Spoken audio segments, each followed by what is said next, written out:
over. Hey, folks. Hey, let me just move this a little bit. Make sure that's on. How we doing, folks? How's my sound? Let me just turn the mic up a little bit.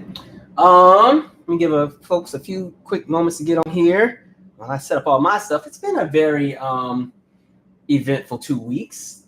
But yeah, life is good. I've been a little busy. I'm not even gonna lie. It's been a very busy 2 weeks as well. Let me get in a few hellos real quick, and then I'll give some updates, and then we'll just jump right into it. So thank y'all for joining me on this wonderful Sunday evening. All right. Let's see. What up, Nicole? She said, "Hey, Helby Calvin. Told y'all we was married. Y'all didn't know. We're working on. I think we're on our 3rd anniversary at this moment." Let's see. Black Queen, what up? Ginger Rail Games, what up? What up, Janet Bennett? Nico Dawson, hey y'all, I'm super early this go around. So happy, thankful for everyone and everything for real. What up, MP? Hey Calvin, hope you're well. Happy holidays, everyone. It is holiday season, right? We're about to jump into Thanksgiving and for people who do Christmas and everything. So yeah, all right, it is that time. All right, I'll give folks a few minutes. Anyway, let me jump into some announcements while people come on. So again, next book club session is actually tomorrow, which is Monday the 25th at 9 p.m. Eastern. The link to the book club, I'll go ahead and put it in this description, but it's already in the description on the community tab page as far as the announcements that I make. Or you can go to my website, calvinmichaels.com, and just go to the segment that says book club and reading list, and then you can join the book club there. We are reading pages 53 to 108 of, again, Glow, Boom, the autobiography of Rick James. So that's what we're covering tomorrow. If you haven't read any of it, you can still join just to kind of hear the conversation and jump in. If you are somebody who's coming in and missed the first segment, if you want to play catch up, totally fine. Like I said, book club's kind of it's relaxed. We kind of just chop it up and kick it, and so that's really what that is. And so for those who are interested in participating, there's nothing that you need to pay or nothing you need to sign up for. You just kind of click the link and join in, right? It's good vibes.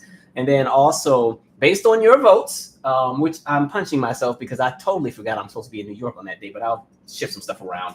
But the Zoom party that y'all all keep asking about, we'll do that on December 15th, which is a Sunday, 7 p.m. Eastern, right? So that's, I want to say in a few weeks from now. There's nothing you'll need to sign up for. Just like how we do the book club, you'll just click the link. Now, as far as Zoom parties, we haven't had one in like maybe 2 years, to be honest. But we pretty much just chop it up, right?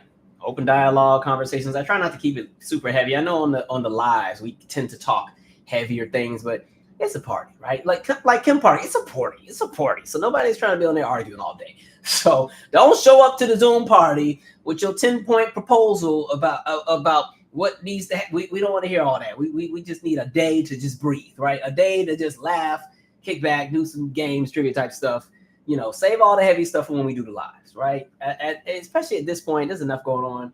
Everything cannot be a trauma response. So yeah, the Zoom party will not be the moment to show up with a vengeance and do all that. We good, right?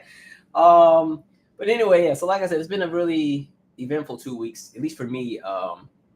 I've been hosting and emceeing a few events, which has been really cool. It's kind of a great way to kind of sharpen my tools as far as like when I used to do stand-up comedy. So I always feel like whenever I'm emceeing an event or I've been paid to go and, you know, be the face of some event or anything like that, it's always like a great way. It feels like I'm back doing comedy again. So that's always really fun. So I did that. Flew out of town because I'm working on another project. Now, this one is not anything I'm executive producing, but it's a really, really cool project. I can't talk about it yet, but I think for those who follow me and understand the things that I'm passionate about, you'll understand when the project drops, like, okay, this is why he's attached to this. But it's a really, really cool opportunity. Got to meet some really, really cool people. We put in some work. It's not even anywhere near done. We're at the early stages, but we're just going piece by piece. I think like this past week, because even the last day that we were filming while I was still over there, I think we filmed until 1:30 or 2:30 in the morning or something like that. And let me just tell you how chaotic my schedule is sometimes, right? So I think we filmed till at least 1:30, 2:30, maybe 2 o'clock, 2 a.m. Then I had to drive all the way back to the hotel, get all my stuff, right? Because I was flying back to come back to DC because I, like an idiot, I didn't take that next day off. I still had to go to work.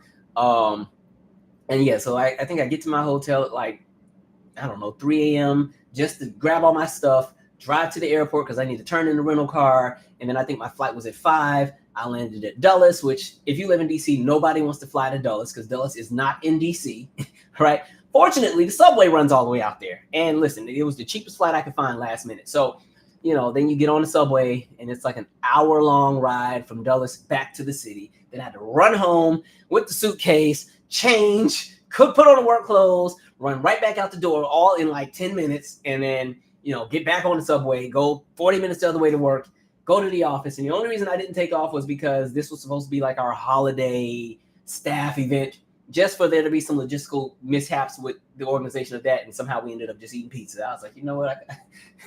I could have made life a little easier and just took that day off, but it's fine. And then it didn't help. That flight was turbulent. Like when I tell you, that was the most first of all, a flight is bad when it's so turbulent, you ain't even scared no more.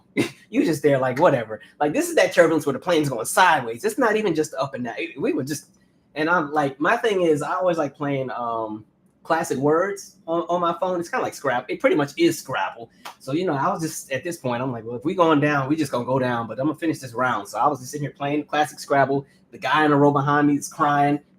I had changed my playlist too. Whenever the flights are turbulent, I put on something calming to try to counteract, what's happening around me, right? So I really like, there's a project, I forgot the lady's name, Linda Dawn, which I'm not familiar with the work, but I listened to their album at First Light. It's really nice, by the way. Check that out when you get a chance. So I had that playing while I was doing the classic words, and the plane was getting tossed around the sky. But fortunately, we made it in. So amen to that. Last few things, then we'll jump into the actual subject matter. Shout out to Intrigue Magazine. I appreciate you guys. They're always supporting all my stuff. So they've definitely been running like promotional advertisements for Pull Over So I Can Hit You, the short film. Now, I know that it just completed its virtual online run for the Michelle Film Festival. When we have new updates about additional screenings, I'll give you guys a heads up. Right now, there aren't any just because we're still in the festival circuit. So once that's kind of cleared up and we know what else is down the pipeline, I'll have more insight about permanent, viewing options. So shout out to you guys. They like I said, they've been shouting out the movie. They also did a write-up on both of my albums, which is really cool. You appreciate when people actually sit and listen to your work thoroughly. So yeah, there's a review for them before tomorrow and after yesterday, which is really, really cool. Also shout out to Legacy 90.1 FM in Manchester. They have been playing the heck out of my records, and I appreciate it. Listen, as an indie act who is unsigned and you got to pay for everything and make moves happen, it helps when you start getting some radio support, right? I didn't even reach out to them. I don't know how they found me, but thank you. I appreciate it, right? And also shout out to Guns Down Friday. If you follow me, I think I always have the insight on what they do on my page in the description, right? Based in DC, they're an organization that helps to combat intra-community violence, right? So people always like to have these narratives talking about, oh, black on black crime this and blah, blah, blah, blah, blah. And y'all only complain when the police kill us, when in reality, there are so many movements and groups that are constantly doing the work all the time.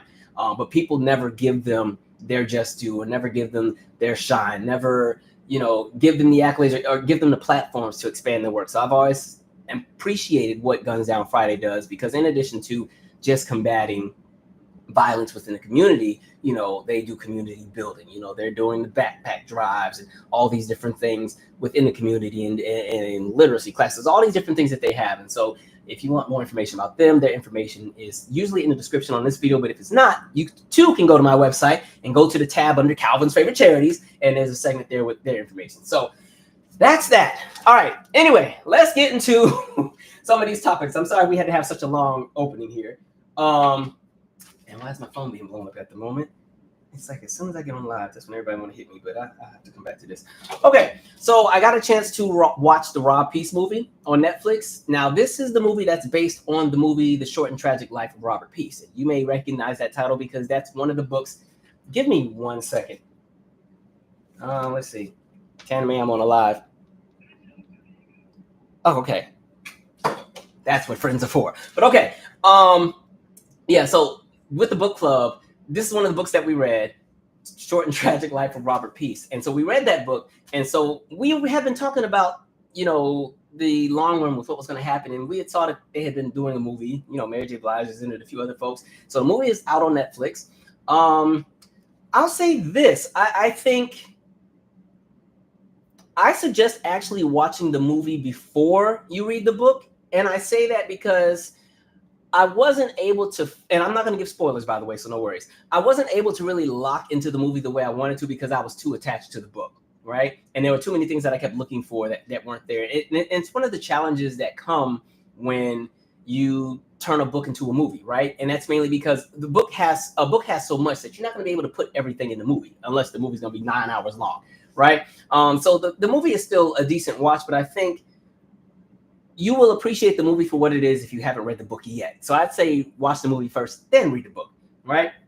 And I'll say this with the book does a really good job of, one, setting context with what was happening during the time. Like, they do a great job of telling you the history of what was happening in East Orange and all these different things, like, and what was happening politically, who was in office, what bills had been passed, why did the passing of certain bills affect certain communities, which would lead to the life that somebody like a Robert Peace would have been living under at that time and place. They give more context about Robert Peace's adolescence. The movie is fine, but the movie really focuses on Robert as an adult. So I think they kind of jump through those early years. They whisked right through it to get to the portion that they really wanted to portray. But the book spends a little bit more time with the beginning, those early years and those teenage years and what's happening in high school. And they also give more backstory to not only just his friends and his peers, but also his parents, right?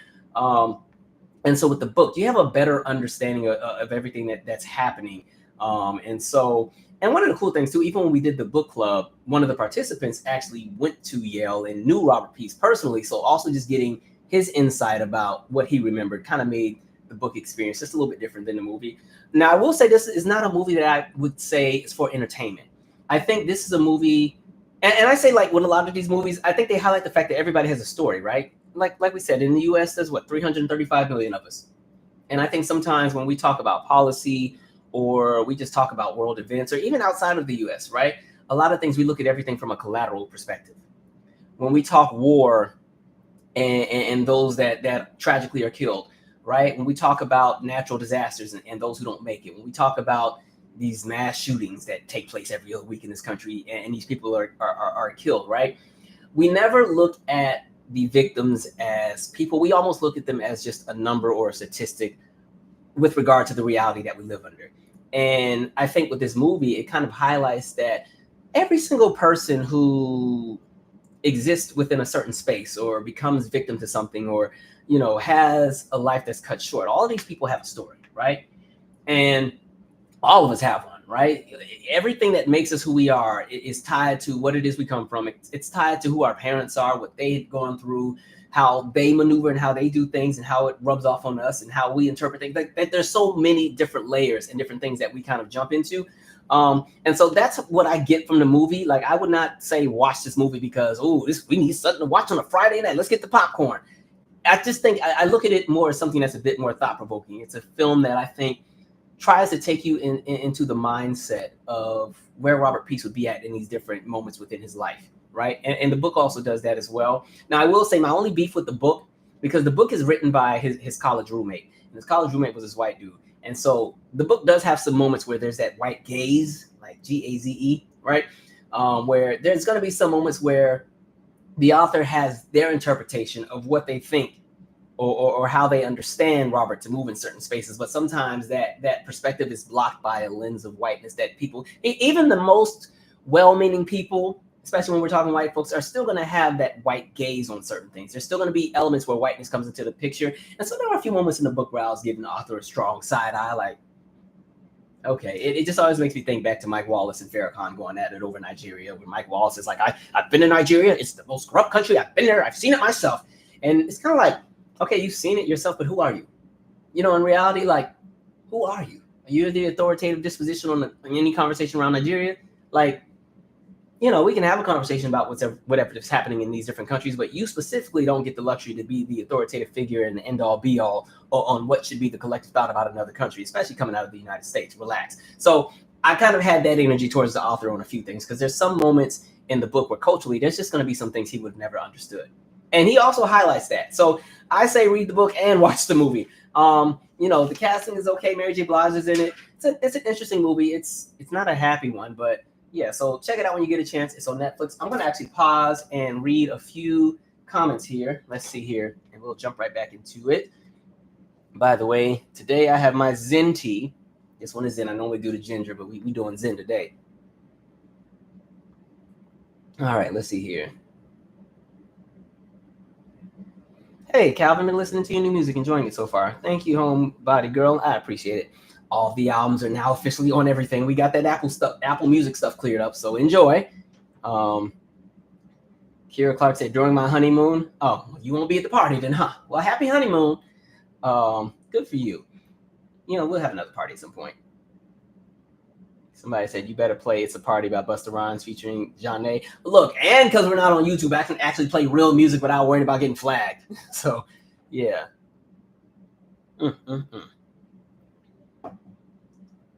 Somebody said, you're young. Cherish those days of running around. I'm going to receive that because I'm starting to feel old as I don't know what. But, yeah, okay. I will hold on to it. Let's see.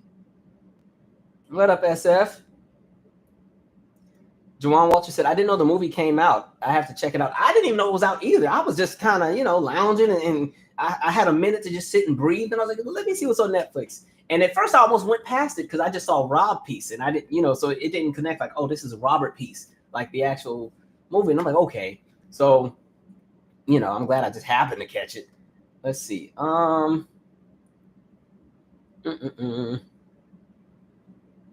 Vicky V. Somebody said, who was Robert? So there's a man named Robert Peace who his roommate wrote a book about him based on the experience. Robert Peace is like this black guy, grew up in Jersey, has a very unique experience growing up, gets to go to, this private school, eventually goes to Yale. He's super, super, super, super, super smart. And the book that's written is just about his experience going from being a child into adulthood and what happens after college. And it's kind of a foreshadowing into the experience that happens with a lot of folks, especially like black men, right? Like even reading the book, he and I lived very different lives, right? There's not a lot of commonalities in some retrospect with myself and a Robert Peace, but at the same time, there's a lot of things we still had in common based on like the system we kind of live under. So that's what kind of brings in that connectivity to his experience. And that's why I was saying, like, when we talk about all the different people who live here and people who have different stories, those experiences that everybody has and how things connect is eventually what kind of correlates or ties most people together in some aspect, especially when you're talking within the Black collective. Let's see. Somebody said, what day is the party? December 15th. December 15th. But this is virtual. This ain't in person. We ain't there yet. I gotta get some better security because I don't feel like fighting. But let's see. Let me see here. Okay, guys, I'm gonna keep it moving. Kendrick Lamar. All right. So I will say it has been an eventful journey to follow with Kendrick, everything this year, right? And like I've been saying, music has been so stagnant the last few years, especially in like commercial hip hop. Like I've been so checked out with a lot of the rappers because they're giving me nothing, right? There's a few that keep my attention, but a lot of the commercial acts that are, out there, I'm not as moved by as I was, when I was a little bit younger. So, and I think what's also happened is the era of celebrity has kind of died. And it's crazy because maybe some years back, we did a video where I was talking about how, the era of like celebrity had died as far as we were never going to see that era of what you would have seen in the 80s and the 90s and even the 70s with a lot of really massive celebrities that just carried so much influence. There's a handful of people out now that still have that, but it's just a different day and time, especially with social media. Social media has created a space where the world is just different, right? Celebrities are a little bit more accessible. They're a little bit more in your face. And I think because of that, we're also in the era of do-it-yourself. And so now celebrities are not just limited to A-list entertainers, actors, singers, and athletes. Now celebrities can be streamers, right? Celebrities can be influencers on Instagram. Celebrities can be folks from TikTok. Celebrities can be folks that you've never even heard them say a word. You just see what their pictures look like. So the narrative has changed. So with that, I think the approach to how people look at music and look at the release of projects has changed because people are not as attached and as connected, especially if it's not somebody they're a super big fan of. Other than like the stan groups, I had to drop the quarter. Other than like the stan bases and the fan bases, a lot of people are very take it or leave it with music right now. And so I'll say with Kendrick, what I've appreciated in the last few years is that Kendrick is still hungry, right? Kendrick is at a space where if he wanted to, he could start slacking off because he's had enough successful projects, and he's now in a space where, at this point, name recognition. He's kind of at that status where if he probably burps in a mic, he'll still be okay, and people will say it's the greatest thing ever. But he still chooses to put effort into his work, right? And he's found a way to keep the masses engaged without getting too comfortable. And when I say getting too comfortable, here's the thing. You get a lot of celebrities and entertainers who they work really hard to get what they are. And then when they get there, eventually, because they've just had such a track record of success, the hunger's not there anymore, right? Life starts to get good. You don't got to work as hard because, whether this record hits or not, it's not going to make a difference between whether you're going to be living off beans and noodles or whether you're going to still be able to have a private chef every day. Because now at this point, you're sitting on so much wealth, you'll be okay either way. And so a lot of times when celebrities hit that threshold, they kind of slack off a little bit just because, if I don't have to go and do 20 nightclubs this month, and you're performing at 4 and 5 in the morning, and then you got to get on the bus and blah blah blah blah. All that is done because now I don't got to do all that, right?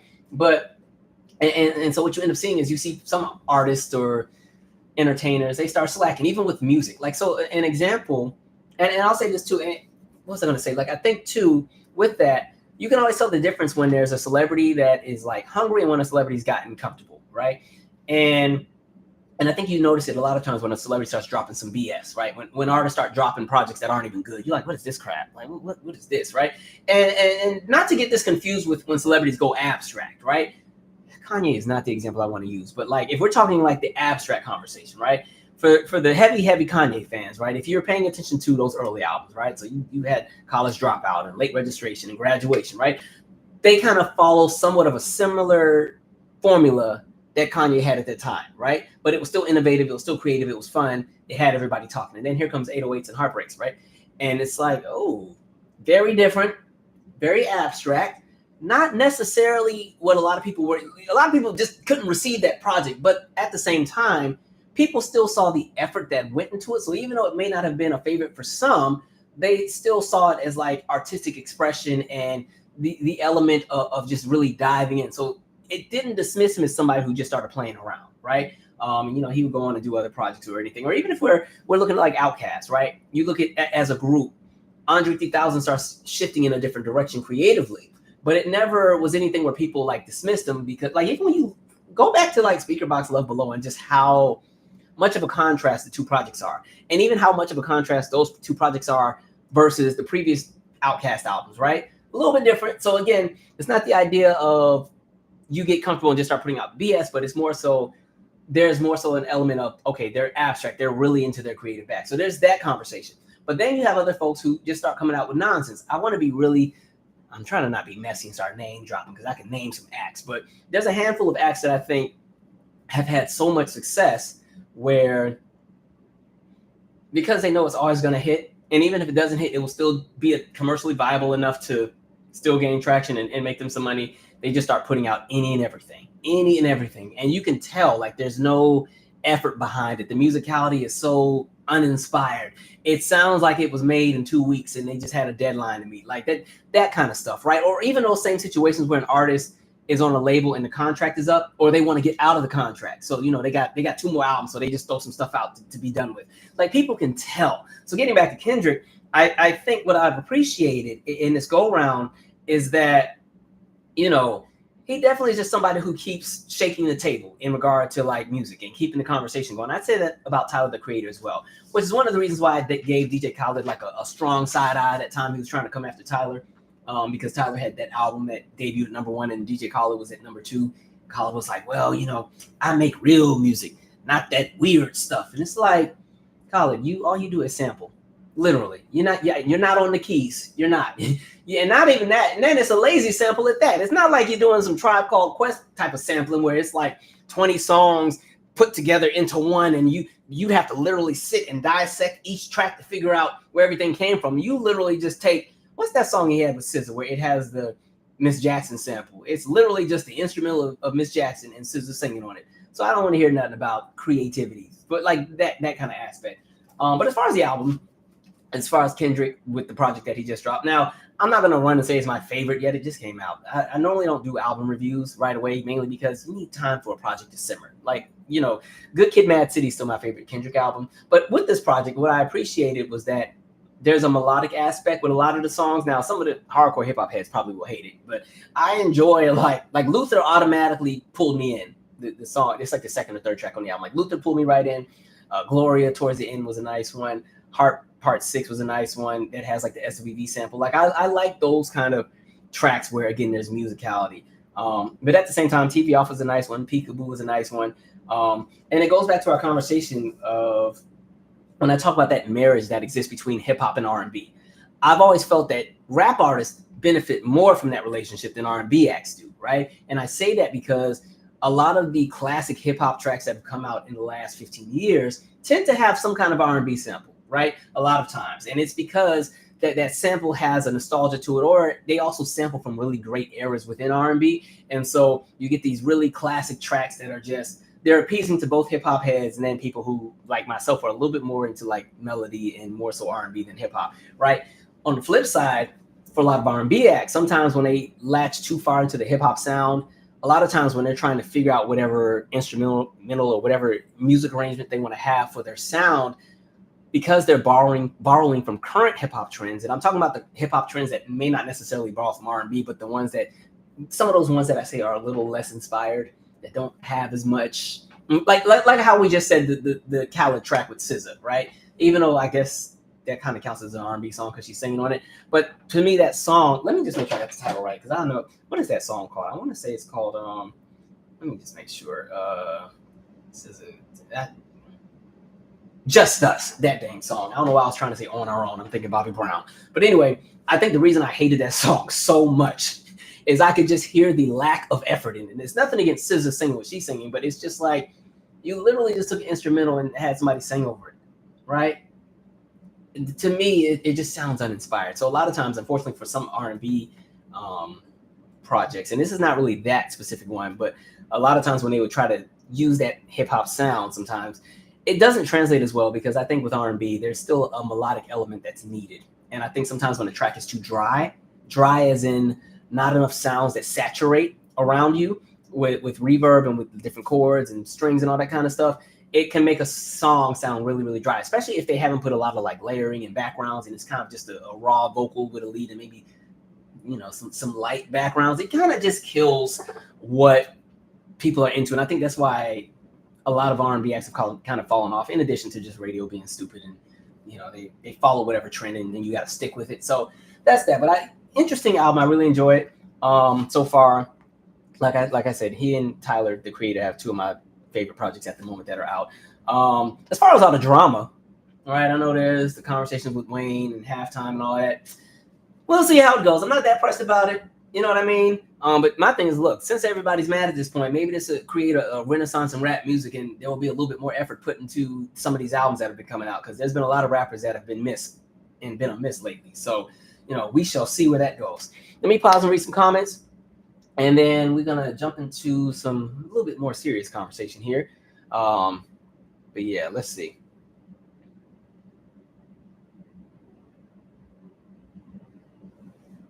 Somebody said, what up, my guy? What up, Harold?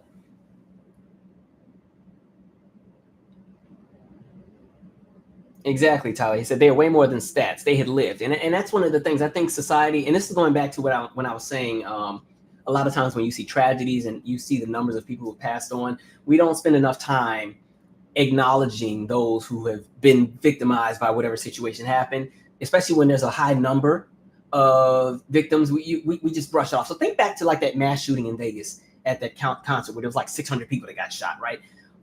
Nobody can name a single one of those victims, right? Not a single one.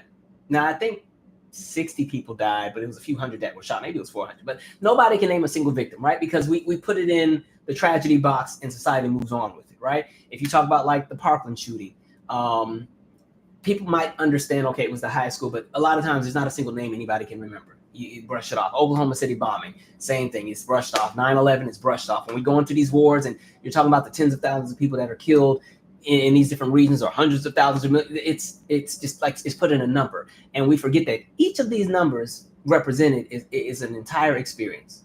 right, is an entire person that has had some kind of impact on somebody around them's life, right? It is a person that people still mourn. And we've gotten so desensitized to a lot of things because we just live in a society that's prominent for violence that it's normalized, unfortunately, right? Like even with this channel, I remember, especially I want to say like 2013 to about 2018, I felt like every other week we were covering somebody that had been killed by the police.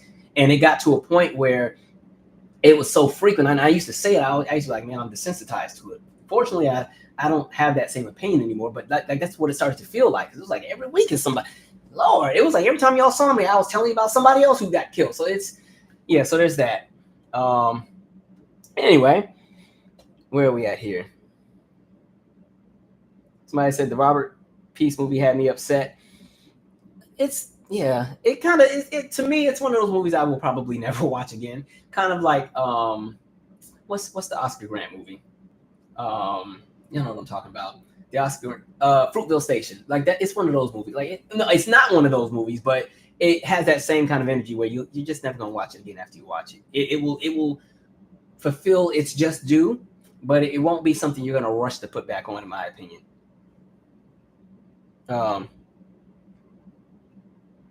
Somebody said, now you're talking about Kendrick when one of your subscribers had a hissy fit when I made a comment mentioning him on one of your videos. I love the album and all his albums, really. Well, you know, everybody comes here for different things. So some are specifically here for just politics. Some are specifically here for all my black people conversations. Some really specifically here just for entertainment. So, you know, it's a little bit of everything. I don't normally spend too much time on a lot of the rappers because they begin on my nerves, but I always do certain rappers like Tyler, Kendrick, well, freaking Little Brother doesn't really do music anymore, but there's certain acts that I'll always still give a moment to because I appreciate what they bring to the table. Somebody said Calvin is a celebrity. He can walk a red carpet. Y'all agree? I'm not a celebrity, but I mean, every now and then somebody does recognize me on the street, which is kind of cool. Some of you guys have run into me, so that's cool. But no, I don't see myself as a celebrity at all. I am not in their tax bracket. All right.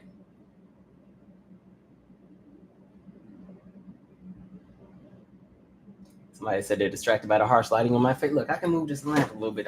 Let's see if we can shift this over. Yeah, it's this little corner here. It has some bright boom. I actually like sitting where I'm like in front of the books. But the way that this whole station is set up, it's in the corner. The books that y'all see when I do a pre-made video is way over there. And yeah, I'm not moving all that stuff. So yeah. All right, get back in focus. I said focus. Okay, there we go. This out. Anyway. Let's see. Somebody said, I think technology is stripping money from the pockets of artists, and there are less and less talented artists now. I'll also say to that, I think a lot of artists are not putting as much effort into their music, mainly because there's no money to be made in it right now. Aside from merchandising and touring, as far as actual like streams and sales, nobody's making anything at all. Labels getting all of that. The streams don't give us anything. So I think a lot of artists are just like, yeah. It's kind of like with even Rihanna, her fans keep wanting her to do music. And for her, she's probably like, look, when I first came out, they had me rushing and running. And yeah, I maybe had 2 weeks off the whole year for like 8 years straight because I was always on tour, always music video, this, that, and the third. And then, you know, she comes out with the Fenty stuff and she's probably made with Fenty in 2 or 3 years what it took her 10 years to do in music. So she's probably like, yeah, I'm not spending my time on that. So yeah, there's that. So I think it's a lot has shifted. And then I think it also shifts like marketing and promo. Labels aren't going to spend money on big. Notice how music videos aren't really as relevant anymore, right? Notice how even with projects, a lot of albums are a lot shorter. You're starting to get these 30-minute albums with songs that are a minute and 50 seconds, right? A little less effort. More so now it's like they're looking for just where's the profits, quick profits, right? So yeah. Somebody said Dodger Blue is so good. I like that one too. Yeah, that's a nice one. Somebody said, let's see. Somebody said Luther is perfection. What up, Star Cherry? All right.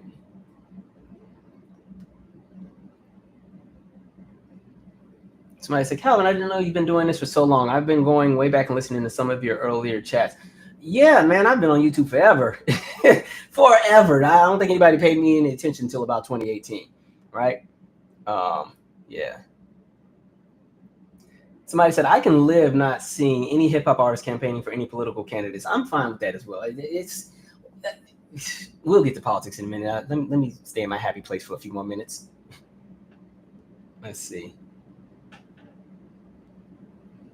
Somebody said, beautifully worded, Miss JF, Jewelry Info Foodie. Beats not enough no more. We need to be inspired.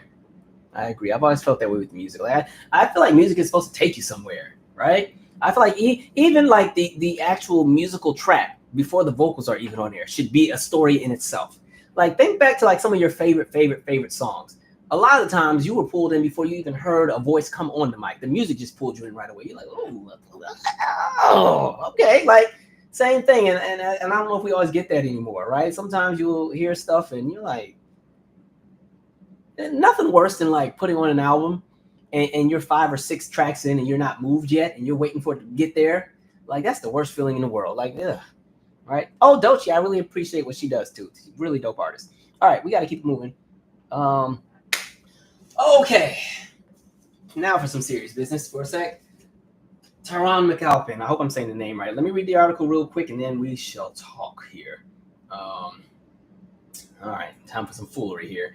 All right, black deaf man who was beaten by Phoenix police plans to sue the city.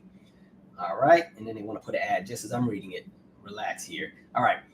The deaf black man with cerebral palsy who was beaten and shot by Phoenix police in a violent arrest earlier this year announced plans to sue the city and the officers to the tune of $3.5 million. I'd sue for a little bit more, especially since Phoenix already paid out $18 million in damages to other folks between 2010 and 2020. Go on and ask for a little bit more. Lawyers for the 34-year-old Tyron McAlpin filed a notice of claim with the city this week and said they will pursue legal action against 3 officers for the August 19th beating, they said in a statement. The city of Phoenix has created a culture of impunity within its police department and has trained officers to escalate ordinary encounters by using unnecessary and unjustifiable force, the notice said. On that day, Phoenix police officers Benjamin Harris and Kyle Sue responded to a trespassing call at a Circle K near Indian School Road on 12th Street. The white man they were asked to remove from the store claimed he had been attacked and pointed out McAlpin across the street.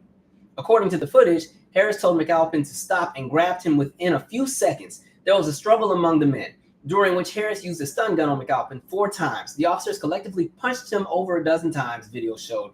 After the beating, McAlpin's attorneys claimed the police officers filed false reports that alleged McAlpin had committed aggravated assault, while another officer wrote McAlpin stole his own cell phone. The third officer named in the claim, Jorge Acosta, was accused of falsifying the theft charge. As a result, Alpin was in jail for 3 weeks and faced multiple charges that Maricopa County Attorney Rachel Mitchell later dropped. Tyron suffered severe physical, mental, and emotional pain and suffering because of the beating and was falsely arrested and deprived of his freedom for 24 days because of a false report, the notice said. When the video footage of the incident was released at the October 1st court hearing, public outcry and criticism from local leaders, civil rights, and disability advocates reached national levels of attention. The officers involved were put on paid leave, of course. They're going to get a check for being terrible. As the investigation continued, racial profiling is one of the several claims against the Phoenix Police Department in the suit. Earlier this year, before McAlpin's arrest, the department also came under fire when a Justice Department investigation found it systematically discriminates against people of color and against people with behavioral health disabilities in a manner that violates the U.S. Constitution and federal law. A spokesperson for the city of Phoenix, Dan Wilson, said the city doesn't comment on pending litigation, but that the incident was being investigated by the Professional Standards Bureau. The Phoenix Police Department did not comment. A previous statement released last month by Interim Chief Michael Sullivan said he will review the Bureau's findings and take action to the claim. I recognize the video is disturbing and raises a lot of questions. I want to assure the community we will get the answers to those questions, Sullivan said. All right. Happy Sunday, folks. So what's interesting, now if you watch the video, it's like an 8-minute video, right? So as soon as the video turns on, it's the body cams and the dashboard cam. The police pull up, right? Tyron is like right here. The video opens. It's 2 seconds of the police like kind of, like when the police kind of pull into a person, like they kind of pull to kind of get the person right then and there. And they have the window down and they're saying like, hey, buddy, stop. They open the door and right away they grab him. And then next thing you know, like another half a second later, you hear tase him, tase him, tase him. And it's kind of like, even if he didn't comply, which that's not the conversation, he didn't get a chance to comply if he wanted to, because they couldn't even stop the car good without getting it and grabbing and yanking. They haven't asked any questions because, again, the police were called for somebody totally different. And that person who they were actually supposed to be taking care of or addressing said, oh, this guy over here does that to me. They go without question to Tyron, right? And then, again, the thing that people need to latch onto is Tyron, again, has cerebral palsy and is also deaf. Now, people are going to say he resisted arrest. I think what people have forgotten is when you're talking about cerebral palsy, understand that cerebral palsy also has an instance where, especially under stress, and we can all agree that it would be stressful if you're walking and out of nowhere, police run up to you and they're trying to grab you and you haven't had a minute to process anything, and you also cannot hear what is being said and you're not sure what's happening. So I think we can count that as stress. But with the condition of cerebral palsy, that also elevates involuntary motions and will also elevate exaggerated reflexes, where you sometimes cannot even control what you're doing because of like how your muscles move, right? And so this is one of the reasons why I always say, like, when it comes to like policing, when we're talking about like trainings and stuff, these are the conversations that need to be had, because right away they went straight into level 10 mode. Let's take him down, and he's not in the capacity to comply anyway. He can't even hear what y'all are saying, right? And it wasn't like he was an aggressor. It wasn't like he was trying to fight the police or nothing. He just honestly, it's almost like a Tamir Rice, where you see the clip, you see the police run up there, and before Tamir can blink good, he's already been shot, right? And people are like, oh, he had a weapon. I'm like, okay, any other time y'all want to rally about the Second Amendment, now all of a sudden he needed to comply. And even in that essence, again, which again, freaking Tamir Rice's birthday was just the other day. I think he would have been turning 22 today, or maybe a bit older than that. But again, you see the same pattern where you don't even get an opportunity to comply, even if you wanted to, because they're already in the mode to be ready to take you out, which is wild to me. And again, this is somebody who cannot hear. So we're not just dealing with somebody who is in a capacity to respond in a way that they expect, but because they expect somebody like him to just already be a violent criminal, they go ahead and give the violent criminal treatment right away. And the problem is, this is going to be something that will continue to be normalized. And this is why y'all can fight me all you want, because some of y'all on here will fight me pre-election when I was saying, be ready for some of the nonsense, because the guy that just got in already talked about immunity for police, right? Already talked about how we need to empower the police a little bit more, give them more powers, right? We need to do more against those who combat or fight against police brutality. You know, we need to make harsher punishments. Like it's about to be a new day around here. So be ready, right? And so that any conversation that had been had about creating a police database nationally, where when you have these different officers that commit these atrocities, they're put into a national database. So if you've been fired from NYPD, you know, if you apply for Atlanta Metro knows that back in New York, you stumped somebody's head into the curb. But those conversations are done. That's not going to happen under this new administration. Done. Don't worry about that, right? You know, even the conversation of lawsuits, you know, with what is expected with this new administration and some of the things that they had been ironing out, lawsuits may no longer be a thing when it comes to police brutality. It's too bad. Get over it. You should have complied. Doesn't matter what happened, right? So that's one of the things that, you know, we're about to see a shift, right?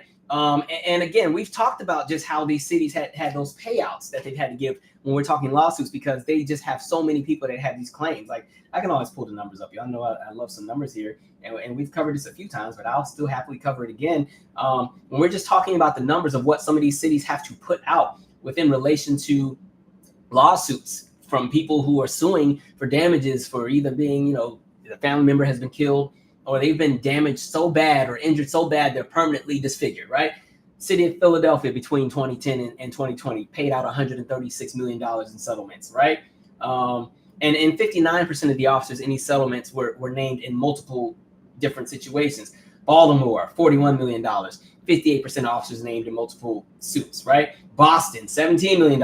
38% of the officers named in multiple suits. Understand, if they're named in multiple suits, they're still on the force. They're still doing the same thing they've been doing, right? Chicago, $528 million. 72% of the officers named in multiple suits. And when I'm saying the officers that are named, I'm talking about the officers that are named in the suit that had a payout, right?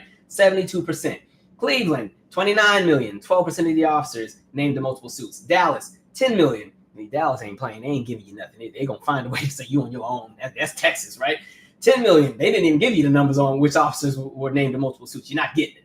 Detroit, $48 million. 59% of officers named in multiple suits. Fairfax County, Virginia, 6 million. 15% of the officers named in multiple suits. Indianapolis, 12 million. 36% of the officers named in multiple suits. Jacksonville, Florida. This is another one. $7 million. 2% of the officers. Florida ain't giving y'all no money. Don't ask. Los Angeles, 215 million. 42% of the officers named in multiple suits. Miami, Florida, again, 5 million. 51% of the officers named in multiple suits, right? Minneapolis, $28 million. 12% of the officers named in multiple suits. New York City, $1.8 billion. $1.8 billion. 46% of the officers named in multiple suits. Like, we could do this all day. Milwaukee, 46 million. 64% of the officers named in multiple suits. Orange County, Florida, 14 million. 25% of the officers named in multiple suits. Palm Beach County, Florida, 18 million. 17% of the officers named in multiple suits. Where are we at here? We said Phoenix already, $18 million. They didn't want to say what the percentage of the officers were. Portland, $8 million. And mind you, this is all through 2020. Now, we've seen a whole lot of stuff going on in the last 4 years, but they don't have updated numbers yet. $8 million, 44% of the officers. PG County, Maryland, $54 million. 13% of the officers named in suits. Riverside County, California, $77 million. 60% of officers named in multiple suits. Seattle, $13 million. 40% of the officers named in multiple suits.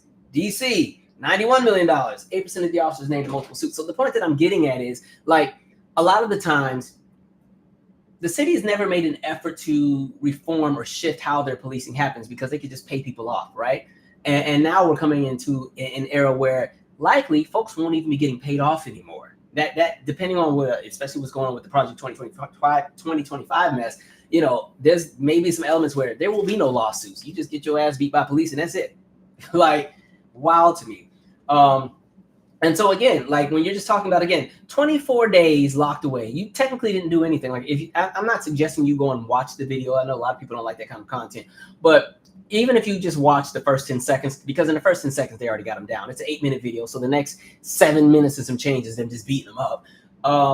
Again, you see that he was not a violent or aggressor or anything like that. He just, to me, looked dazed and confused. And again, with his condition, it also affects how he's going to be able to mobilize.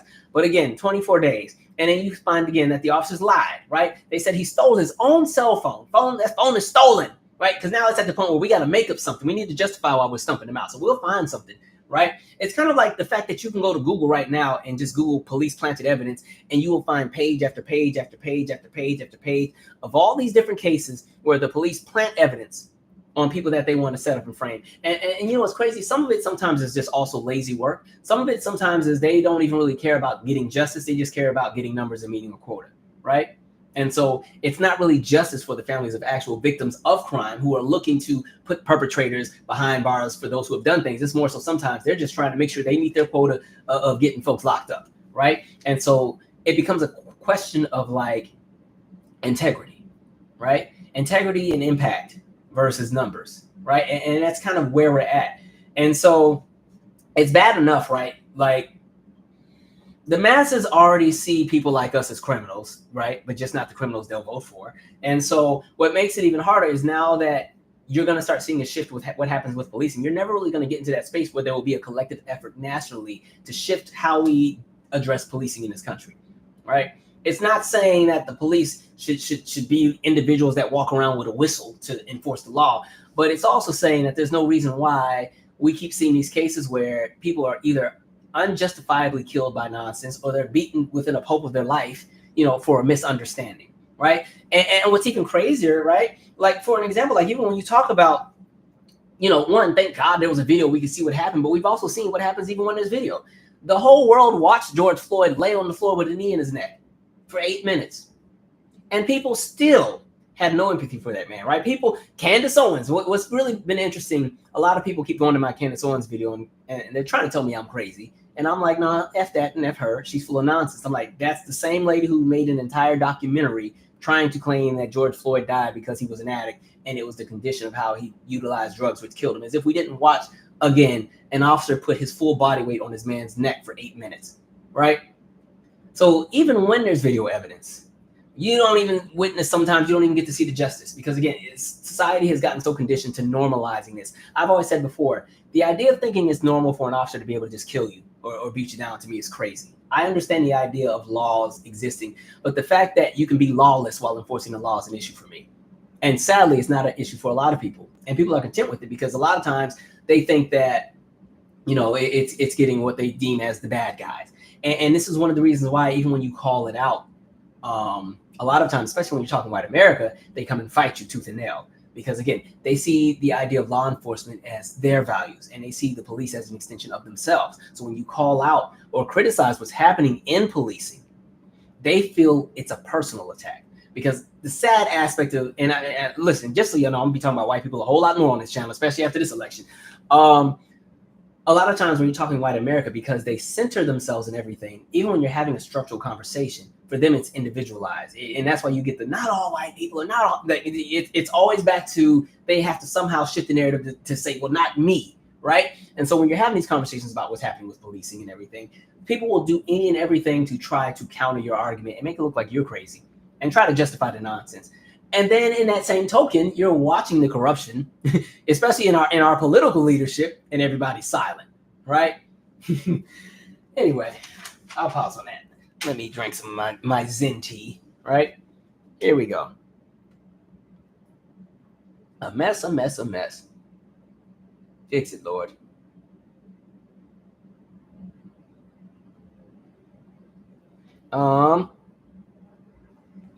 Premonition said, Normani finally performed songs for the Dopamine era. Did you get a chance to see it? You know what's crazy? One of my friends had invited me out to that event, but I was emceeing a different event the same night, so I didn't get to go. And then I didn't know that she would be at that. So I'm like scrolling through social media, and I'm like, oh, this is in DC. I was like, dang. Well, all right, next time. I'm sure she'll get on the tour or something. Let's see.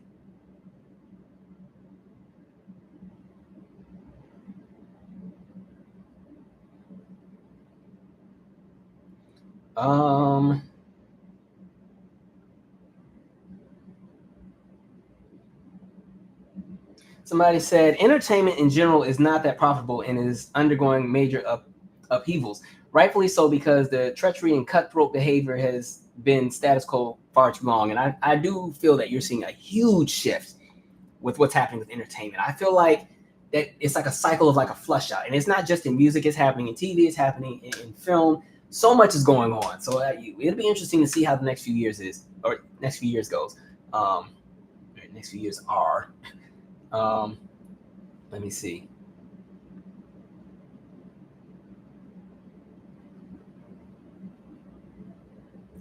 Somebody said, this is why it meant nothing when the DOJ said they were investigating Maricopa County. And it's really not going to matter because, again, after January, there's a new administration in. They're going to go and flush out all the DOJ folks from this tournament. Like, that's what happens with any new administration that comes in. A lot of times they will flush out most of the people that were grandfathered in, as far as those at the top. Like, the actual employees are still going to be there, but the leadership changes with every administration. Sometimes the president might keep a few people in the mix sometimes, but a lot of times they flush everything out. And I know for sure, Orange Man, everybody's getting out, right? So, yeah. Somebody said, I hope he gets every penny. All right. Somebody said, the store called about the aggressive white man who was harassing employees and customers. White man says he was attacked by a random black man across the street. And then what do? Instead of asking questions, they just go straight to the black guy and tase him. Like, if you listen to the video, I was like, he ain't even get a minute to breathe yet. They tase him. I'm like, dang, they don't even want to do no hand-to-hand combat. They just get the taser. We're going to show you. Like, God, man.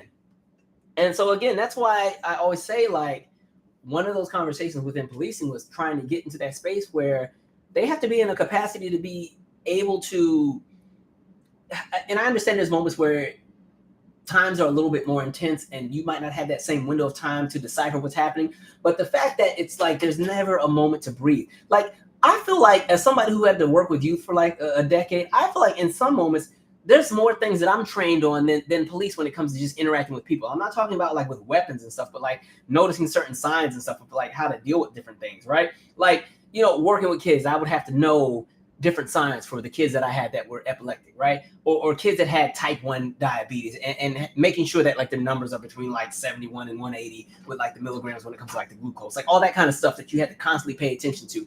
Kids that might have been on the spectrum, understanding how they're going to move in certain situations. So if there's somebody that's on the spectrum, a field trip to something that's super stimulating might not be the best idea if they're going to have to be in a group setting. You know, it might be a little different if it's like a 1 or 2 group thing where it's like 2 or 3 people in a group versus a crowd of 30, right? There's just all these different things you have to think of and how you got to move differently. You know, of course, first aid and AEDs and all these different things that you have to consider and think of, right? All these situations where even if you have a kid whose parents are divorced and they may not have a happy divorce, there might be a parent who's disgruntled and, you know, they're planning to snatch their kid and drive to Arizona, right? Having to know everybody's backstory. And mind you, you got however many dozens of kids every day, and you got to know every kid's backstory, who their parents are, how their family operates, any kind of triggers that may happen. Understanding, even going back to the kids that might have diabetes, depending on what's going on with their glucose levels, then it's going to determine how they're going to behave. So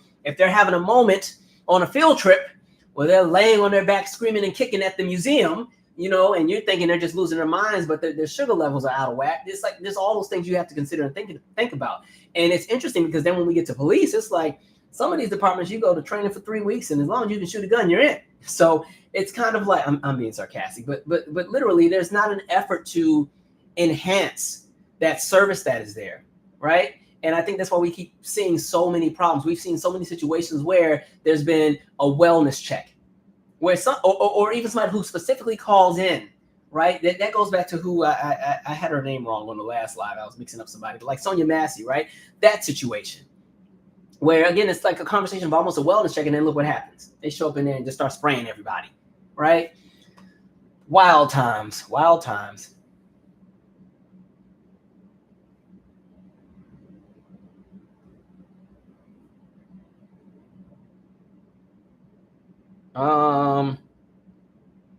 Jules T said in New York it was billions. Yeah, New York be paying some money out the behind with that, right?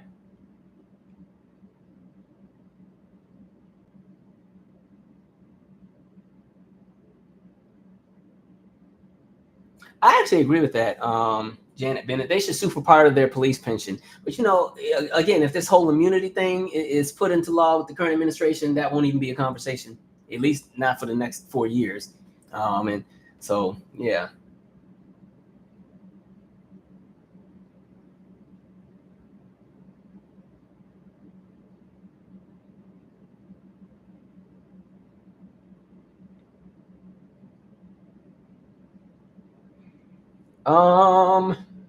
Where are we at here?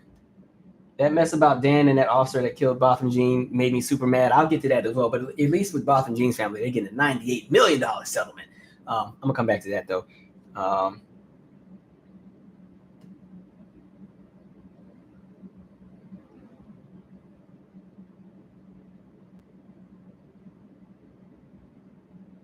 Okay, Poison Ivy said, someone currently in the academy told me that out of the 40 in her class, there are only 3 from this city. And I think Poison Ivy's in Baltimore.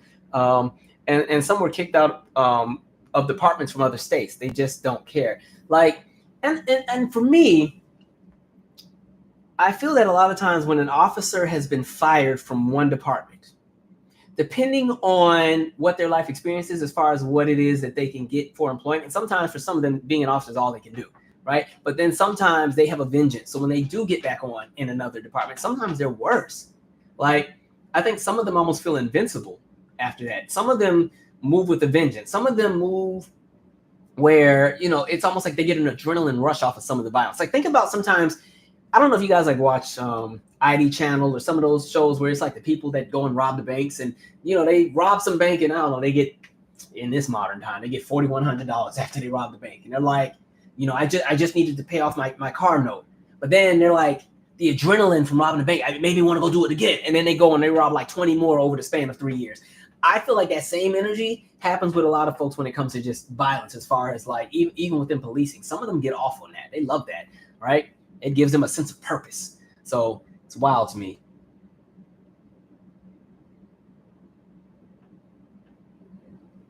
Somebody said I can't read all the comments. Well, I know for sure.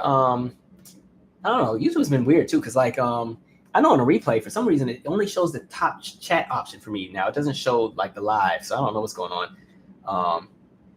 Anyway, we're gonna keep moving here.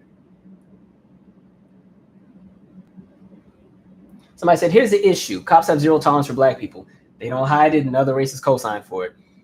Pretty much, right? And folks can get mad. You know what's so funny? Actually, I'll say that for a little bit later, because boy, I got a story for y'all. Let's see. So what you said, Colorado and Utah are one of those areas that allow for police officers to be personally sued. Like, listen, let stuff start affecting people's pockets. You'll see how things change, right? Like, and I've said that, and that's almost in everything. You affect commerce, you affect somebody's wallet, stuff shifts around quickly. Behaviors change quickly, right? Every single time. And I think because a lot of these officers get the luxury to just do whatever they want in their collar. And this is not to take away from officers that actually go in there well-meaning and are trying to do the right thing. But unfortunately, you work in a system that is corrupt. So even with you trying to be the best of the best, you are an anomaly in a system that is the standard, unfortunately. So that's that. Anyway, let's talk about this cabinet that we have here, right? So, Orange Man has announced some of his cabinet members, and we've seen some already step down early. Matt Gaetz was one. That was going to be an interesting choice. All right. He stepped down before he could even get up in the door. I'm like, he got enough stuff under his belt. It's interesting that so many of these people have like sexual assault allegations and lawsuits against them and all these different things. I was like, he sure knows how to pick them. So you had Matt Gaetz, who was an option. Matt even had resigned from Congress to some people were saying he had resigned from Congress because he was getting ready to step into his new cabinet position. I was like, no, he resigned from Congress because they were about to release that document with all his business. And again, if he could get out of Congress is normally not going to go into like the personal files of like a citizen. They can do that with their own constituents within Congress where they can have that file. But now that he's a private citizen, the tables change a little bit. So I feel like that's why he was like, well, let me go ahead and resign and step down. Then he also withdrew his nomination. He didn't need to be in that position anyway. It's wild to me, right? You got a few other crazy folks. You got the WWE lady. She's going to be in charge of education, right? And I said, okay, so we got Betsy Part 2, right? So you got her. She got all kind of scandals and stuff under her belt. Who else we got in there? Elon has created his own position. He's going to be in charge of Doge. Him and Vivek. I was like, y'all, a cabinet of extremities, right? They're going to, I guess they're going to be Department of, Department of Government Efficiency. They're going to figure out what they can chop and get rid of, right? So their thing is they want to go after the federal government, all these agencies. So things like FDA and, Department of Education falls into that conversation, and Department of Treasury, any kind of federal organization that we have or federal agency that we have, things that kind of keep the country running. They're going to go and they're going to determine what they can cut, what needs to be, gutted and chopped down, because they are the experts on government affairs. Two people that have never worked in government. Right? And with Elon, he's like, yeah, we got to talk about the wasteful spending. And I'm like, literally, they subsidized $4.3 billion for your SpaceX program so you can go to Mars. But yeah, let's talk about wasteful money, right? Wasteful spending. You got RFK over HHS. That's very interesting. So he's going to be the guy in charge of the health and wellness of America. And people keep sizing him up because, he's somewhat in shape. I was like, so we're going to let the former heroin and coke addict, right? The guy that decapitated a whale, and the guy that dropped off a dead bear carcass at Central Park, and the guy who also has some sexual assault accusations against him, and the guy who paid for a bunch of anti-vaccine ads on Facebook, which kind of stirred a lot of the random conversations we've had on vaccinations since about 2018, even before the pandemic, and a bunch of other things. You want him to be the guy over everybody's health, right? And this guy, based on this man's lifestyle and a few other things, you can barely understand what this man says because it sounds like he swallowed a bunch of rocks. But you're going to let him be the person in charge of everybody's well-being. All right. You got Dr. Oz. I said, dang, can y'all get anybody normal in? I was like, every time I saw a new name, I'm just like, okay. Now, I'll say this. I feel like I said, Elon and Orange Man ain't going to make it together. That's too much. And I think Vivek, too. Them three, this is all ego and narcissism. Too much of a similar personality in the same space. It's not going to work. Those three are going to fall out. I think Orange Man and Elon will fall out first. And I feel like they both have things on each other. And as soon as they fall out, they're going to be exposing and dragging the mess out of each other, putting each other's business out there. Vivek at some point will get pushed out in the same realm because Vivek talks a little too much for Orange Man himself. And it's funny too, because I think folks have been flooding my Vivek video too. And they're like, oh, I bet you feel stupid now because look where he's at. I was like, everything still stands in that video. My point with Vivek was that white America would never put him in, right? So the position that he's gotten is what? Appointed. In the same way that with Tim Scott was appointed as a senator. They didn't vote him in over there. But anyway, so I found that very, very, very interesting, right? But I will say what's weird too. Like someone like an Elon, I think the reason why Elon disturbs me the most, I've been saying for a while that one of the flaws that I think exists within society is the love of wealth. But with that, the love of wealth that people have puts a lot of people in a capacity where they also worship, not even worship, but they see people who are extremely wealthy as the epitome of what they should aspire to be with everything, whether it be intelligence, whether it be their morale, whether it be their integrity, whether it be how they just operate. And so with Elon has this cult following because people see the wealth that he has and they figure and assume that he is all knowing on everything. And I think he also recognizes that, which is why he loves to be the spokesperson for everything. And you notice that with anything that he addresses, he speaks from an authoritative disposition as if this is the law of the land. And what's also interesting is RFK does that, right? Vivek does that. Now they all got different pockets of wealth, but you know, Elon is in another boat. But it's interesting. Like the funniest thing, I see and hear all these conversations about immigrants this and immigrants that, and I'm like, well, now y'all got some immigrants in here getting ready to run the country into the ground, the literal ones that you need to actually watch out for. But your smoke was with the poor ones. That's interesting. So we shall see how that goes. That's going to be a cabinet there. Oh, my goodness.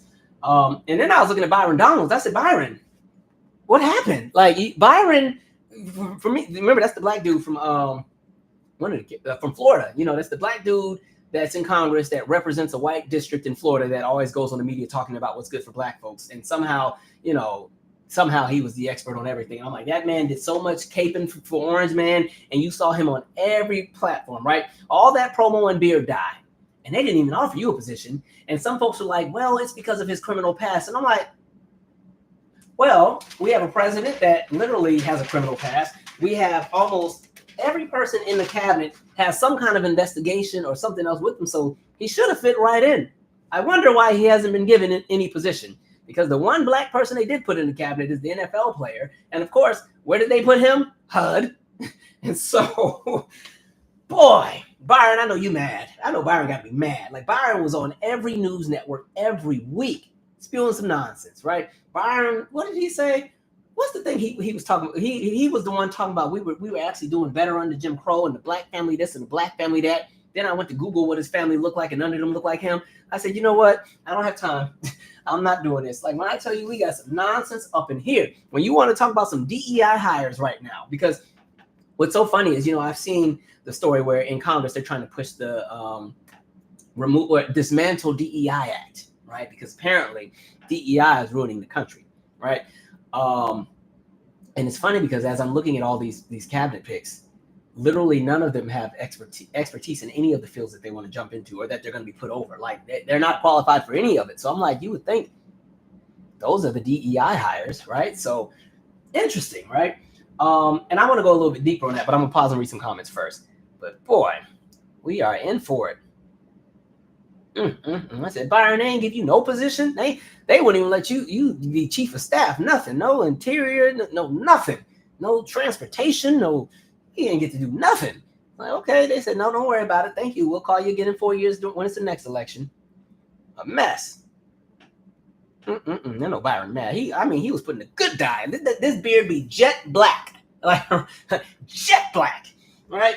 And then he'd be on there he always had an attitude on every show he went on. He was always pissed off, like he didn't want to be there. Like he knew he was doing some BS. Right? On there with an attitude. Did all that and didn't get anything. Who knows? Maybe they'll put you in something later down the line. But it's so bad. Elon and Vivek got to create their positions and they're trying to push that through. They didn't even give you the option to create anything. Nothing. Like, man, that's a cabinet there.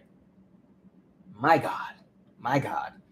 Somebody said Elon is certified nuts. That dude is a lunatic. I don't know why. Again, people worship the idea of wealth. So, like, would it be funny? I'm sure if I come back to this video in like a few weeks and look at the comments, the people that will come on here defending Elon, the first thing they're going to bring up again will be his wealth.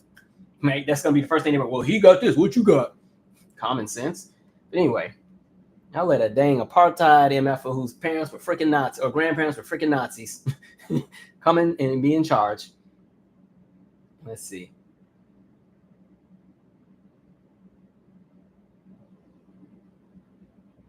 Somebody said his cabinet is the island of misfit toys. It was like every time you announce somebody, I'm like, dang, Lord, a mess. Oh, yeah. Oh, Tim, thank you, Stephen Amos. Tim Scott didn't even get nothing. Tim Scott was the main one at the rally hugging on him. I just love you, Mr. Trump. I just love you so much.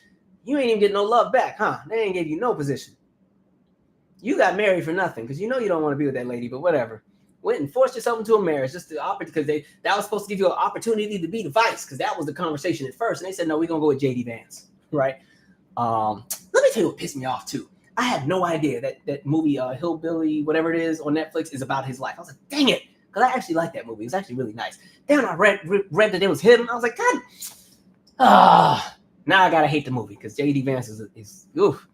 My God, I had been talking about it. This was a great movie I saw. I think it just, it just tells the narrative of different people's lives. It gets you some introspect into how people live. And then I realized it was about JD Vance. What?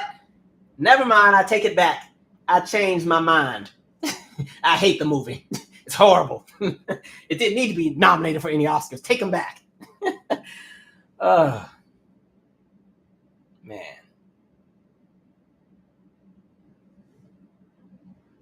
Oh, Lord. They said Marjorie Taylor Greene is going to be chairing Doge. Oh, God. Oh, Lord. My God. My God. My God. Somebody said Vivek will be the first to go before Elon.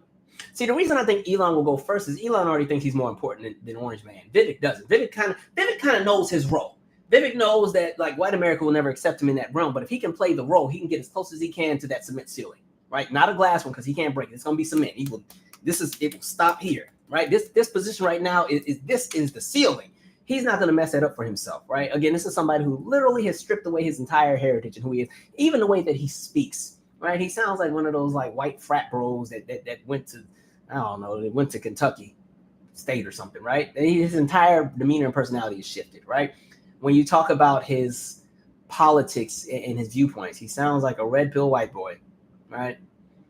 He said that's how he's going to climb. One of those, nothing worse than somebody who knows nothing that knows it all and is in power.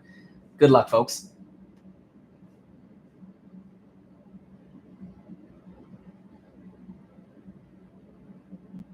Somebody said the next 4 years is going to be exhausting. It is. I'm just in a space. Nobody's taking my joy. Ain't nobody taking my joy, right? We've been here for many administrations, and we've seen a lot of nonsense. As I said, ain't nobody going to take my joy. I'll still be here. We'll still be talking as the nonsense rolls in. We'll find ways, but yeah, it's going to be a time. What a time. Oh, I like this. Let me see. AJ here 128 said the new meaning of DEI equals deviant, extremist, and inexperienced. Because clearly every nomination I keep seeing, I'm surprised Hulk Hogan hasn't been given a role yet. I'm sure that's coming. Somebody said, and Byron said America is not racist. Oh, of course, those are the main ones every time. Oh God, I forgot about Tulsi Gabbard, the no-fly list lady, who's going to be, who will now have access to U.S. intelligence, who at that point had been working for the RT network with all them ties with Russia and everything. All right, boy, we are in for it. Okay, I guess so, because again, y'all were mad because y'all said that lady wasn't black enough, so we had to sit out apparently for some of y'all. My God, my God.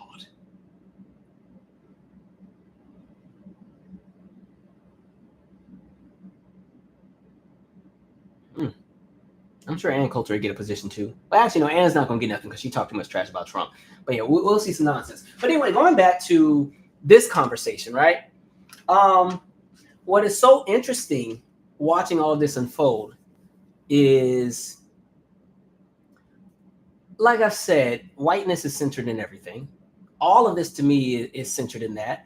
All of what we get to witness is how we have seen politics become, like we said, very tribal, very us versus them. And I'm not saying like us versus them, but just the mentality that people have where they think politics is like a game of war. Because the interesting thing is like you have this huge segment of the country that their entire identity is centered in their politics. Like what is weird is like there's people who are in there, gotcha, yeah, we got you now moment. And it's like, okay. I was just passionate about voting because I wanted to make sure I could buy a house and I wanted to make sure that healthcare would exist for people and that all these different things. My voting patterns weren't to give it to the other guy. My voting patterns were to make sure we had a country to live in, right? And what was so funny, the other day I had this tweet, which, God, I don't know why it went viral because it wasn't even one of my fire ones. But I keep seeing that clip of the folks that try to take that homeless man's dog, right? It was like these white folks, it was like France or something. And it was like the homeless man, and they take his puppy because they want the puppy to have a good life. And I kept thinking like, that's really backwards to me because don't you think you would have wanted to help the homeless guy so that he'd be in a capacity to help the puppy?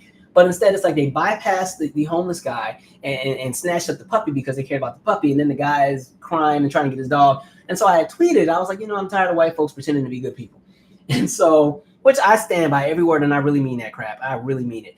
And so, I don't know. Somehow I think that like 17 million impressions. I was like, God dang it, here we go. Because I was like, let me just mute it because they're about to be in my comments. Let me have it. And so as I was reading the commentary that I was getting, it was so funny because I was like, it literally had proved my very point. Almost every response that I did take a moment to look at was always something where rather than, I guess, trying to present yourself to not be a terrible person, they double down, right? I say we're in the era of doubling down, right? But again, going back to that conversation of whiteness, I think one of the challenges that we've seen politically is white America is just never going to challenge themselves, which is why we have what we have now politically, which is why you're seeing the cabinet picks that we have right now, which is why even with Jasmine Crockett, who had that speech when, going back to the Dismantle DEI Act, and she was responding to one of the constituents in Congress that were saying that white men were oppressed. And so she goes down the list of how are y'all oppressed? Like, where's the policy that oppresses you all? When were you guys enslaved? When did you have to live on the other side of Jim Crow? When did you have to be redlined? Like all these different things. And it goes back to what I've been saying for the longest, where the challenge with white America and why we have a lot of the problems we have. And the reason I always go so hard against that collective specifically is because they are the largest voter electorate. No matter how hard another group does anything, we are at the mercy of what white America does, right? We're the collateral to their decisions every single time, unfortunately. And unfortunately, when a collective sees themselves as the standard and has been taught that they are the standard, and when I say the standard, what I mean is they see themselves as what's normal and everything else is an other. So everything else that falls as an other must fall and assimilate into what is normal. Otherwise, it's a problem. And so what deems themselves as normal is always going to fight and karate chop anything else that they deem as other. So when we're talking about white America specifically and collectively, right? White America has never been challenged to evolve, and they don't have to because they see themselves as the standard. When you see yourself as the standard of operation, the standard of intelligence, the standard of innovation, morality, education, technology, how the world should run, you never feel that you have to evolve or elevate or challenge yourself to anything because you are under the impression that you're perfect, and anybody else that goes against you, something must be wrong with them. So then when you have that luxury to operate as the standard, you get the luxury to never be uncomfortable, because when you do get uncomfortable, you respond by redlining. You respond by asking for the manager. You respond by calling the police. You respond by outlawing things. You respond by creating covenants. You respond by outvoting. You respond by corruption. You respond by violence. You respond by storming a Capitol. You respond by doing any and everything. You respond by literally, voting against your own interests to make sure that another group stays beneath you, right? And so that's one of the challenges that we live under. So thinking back to that tweet I had, like what was so funny is the other thing is too, when you see yourself as a standard, you can't understand how to look at something from a collective standpoint unless you're using it to gain power against another group. Otherwise, everything is individualistic to you. So a lot of times when we're having these conversations about like whiteness in America from a structural standpoint, from a collective standpoint, a lot of white Americans cannot receive it because, again, they individualize themselves and center themselves in everything, and they think specifically you're talking about them. And then they have to make an example, well, not me, blah, blah, blah, blah. And then in reality, my response to that is, but you still live under that system that you benefit from. And you're not challenging that system. You're sitting comfortably in it. And now you're fighting me on what I said, because you know that if I bring light to the flaws that exist within this system that you benefit from, it will compromise your livelihood, which is why you're opening your mouth in the first place, right? And so it's just interesting to see how that works. And that's why like somebody like an Elon can move around and act and speak as if he is the expert on everything. It's very interesting to hear his perspectives on race. It's very interesting to hear his perspectives on societal issues, right? It's very interesting to even see how they're moving with a lot of things. And unfortunately, white America's fine with it, because to them, again, it's giving it to those other folks. And those other folks, everybody who doesn't align with what Orange Man is into at the moment, right? And so it's just very interesting. I think one of the reasons why you're seeing some of these cabinet picks, I think with the whole movement of wanting to cut down with these federal government agencies, a lot of that too is they want to privatize some of that as well. There's money to be made. I think a lot of people in those higher positions, they've seen the kind of money somebody like an Elon has been able to bring in. They want some of that too, right? Which is why, like we've been saying for the last few years, there's been an effort to privatize the U.S. Postal Service. There's been efforts for it, and it wasn't even just individuals, even with Congress voting to like gut certain funding in different bits within their budget years ago, trying to set up the U.S. postal system to fail. That way, a private equity firm or somebody super rich could come in and take over and privatize our U.S. mail. They haven't been successful with it, but they've been working really hard, right? And it's affected pensions and everything for the employees. You have that happening. We see what's happening with education, right? We see the whole conversation of them, again, the idea of wanting to privatize K through 12 education. Because again, for the tens of millions of children that need education, if you can privatize it, there's money to be made. And this is when that conversation of school choice came out, and the conversation of the school vouchers. And sadly, the research shows that a lot of the times the vouchers that come out usually go to people who are already wealthy, right? And so as you're pulling all these kids out of these public schools, the taxes go with those kids. And then now we're getting into a space where not only are the taxes leaving with these kids that are being pulled out of public schools, they now, in some spaces, may have the opportunity to use those public tax dollars for private institutions, right? Which right now is not the way things are supposed to work. And so you're using public funds to fund and benefit private citizens that already have like wealth and everything else like that. And so you're seeing this effort to collectively like turn all of this into a big cash crop. And unfortunately, the people who will be collateral will be the working and middle class, and even some of the people who think they're rich but aren't rich enough to be in the boat with the big folks, right? And sadly, whiteness creates a space where folks are blind to all that. And so no matter how much you yell from the mountaintop about all the things that are happening to them, you should just be grateful you're here. And you should just shut up and be happy that you're not in jail yet or whatever. Or they'll have these random responses where, again, because they already see themselves as above and as a standard. And somebody like myself, they see me as like, oh, some loudmouth black dude. He doesn't know how to shut up. Somebody should really give it to him at some point. They're never going to receive anything that I say, right? Because they already see themselves as that idea of seeing themselves as a standard. Oh, I am totally the opposite of that to them. So that's just never going to happen. So you're seeing a lot of very, very interesting approaches with politics. It's very interesting. So like I said, the main thing with white America at this moment is they get the luxury to stay comfortable. They get the luxury to never have to be uncomfortable. And again, when that opportunity, not even opportunity comes, when there's a chance that level of being comfortable is challenged, they double down to make sure that they're going to maintain whatever status quo. And I feel like that's what you're seeing. You're seeing a doubling down. Like even shifting into my next topic, like look at Orange Man, right? Now, I don't know anybody else who's been convicted on 34 counts of something and their sentencing gets suspended indefinitely, or at least until 2029. I have nothing to say. Like, that's wild to me. But again, that idea of like doubling down on just how whiteness works, and again, maintaining that status quo. And everybody had been saying and yelling from the rooftops how this was going to go down, at least since 2021. With how slow Merrick Garland had been moving. This is why a lot of times when I hear white moderates, I'm like, they're on the same side as the nonsense most of the time, because they're never going to move when it's time to move. You watch Merrick Garland take his sweet time and really not put any effort on anything. So January 6th, yeah, some people went to jail, but the main orchestrators of everything are still running the streets, having a great time, minus a handful. You know, one of the main ones that you saw got locked up was the Puerto Rican dude that was one of, I forgot what group he was in right now. They made an example out of him for obvious reasons. But yeah, you see a lot of the January 6 folks living it up. And if they did have to do time, it was for a few months, nothing serious. Steve Bannon's already back out, having a great time. All right. Now, Steve Bannon's sentencing was for something unrelated.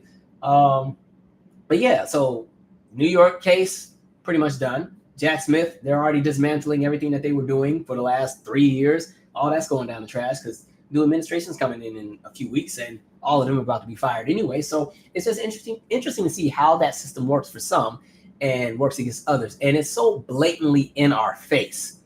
Blatantly in our face. And even when you call it out, folks will still gaslight you and act like there's nothing wrong. This is all normal. Boy, make it make sense. All right, let's read some comments here.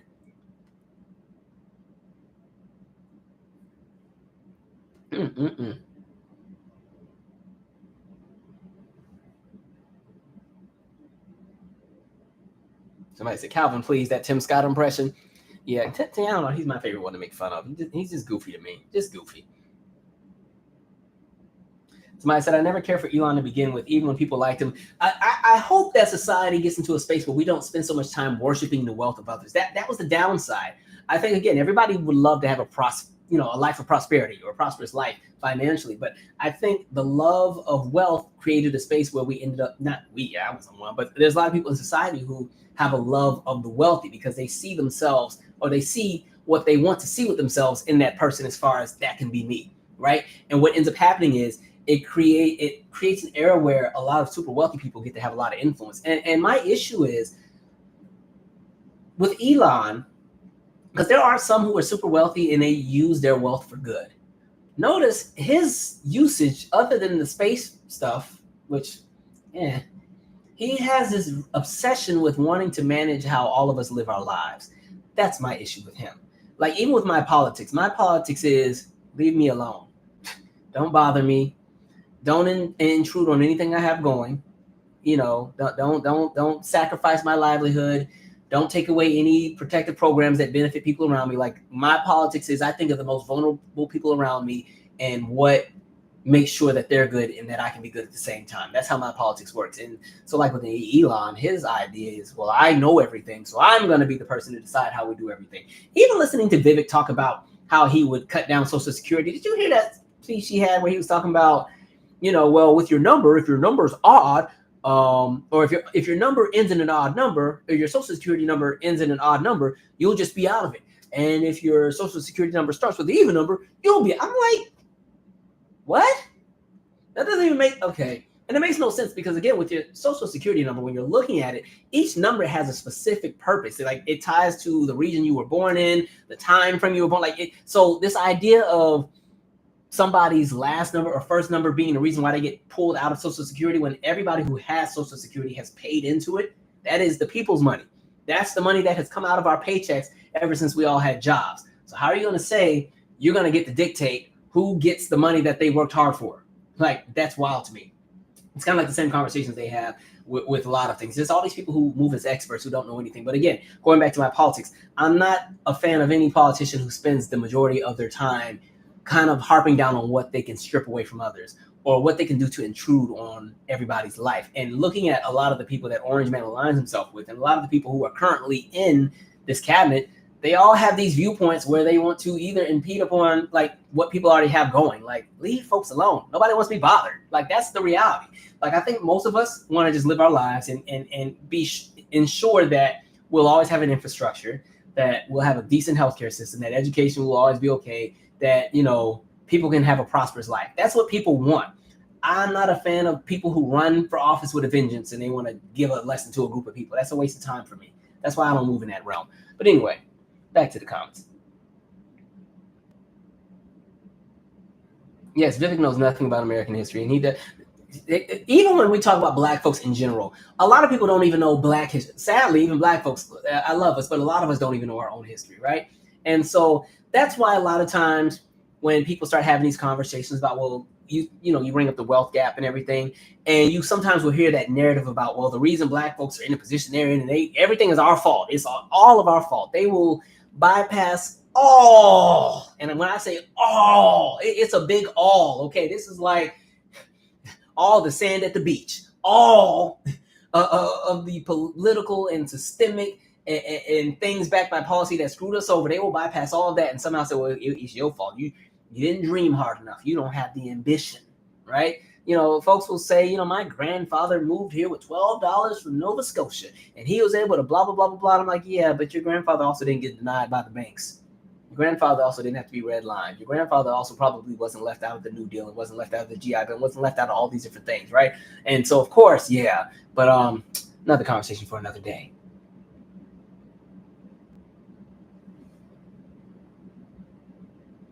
Somebody said, can we talk about how white people have been hijacking F around and find out? They hijack every phrase we have. Look at woke. Woke is now a political term utilized to somehow challenge intelligence, but at the same time, just challenge the presence of blackness anywhere. Everything is too woke. I just saw Elon again. I just saw some tweet where some people were like, oh, I wasn't too crazy over the new Gladiator. And then his response was something about, oh, there was something about going too woke. I'm like, God, y'all are so stupid. Like, sheesh. When I tell you there's some collectives I have no desire to even want to be around ever, I don't have the bandwidth. I don't feel like fighting all day with folks. They will take every phrase.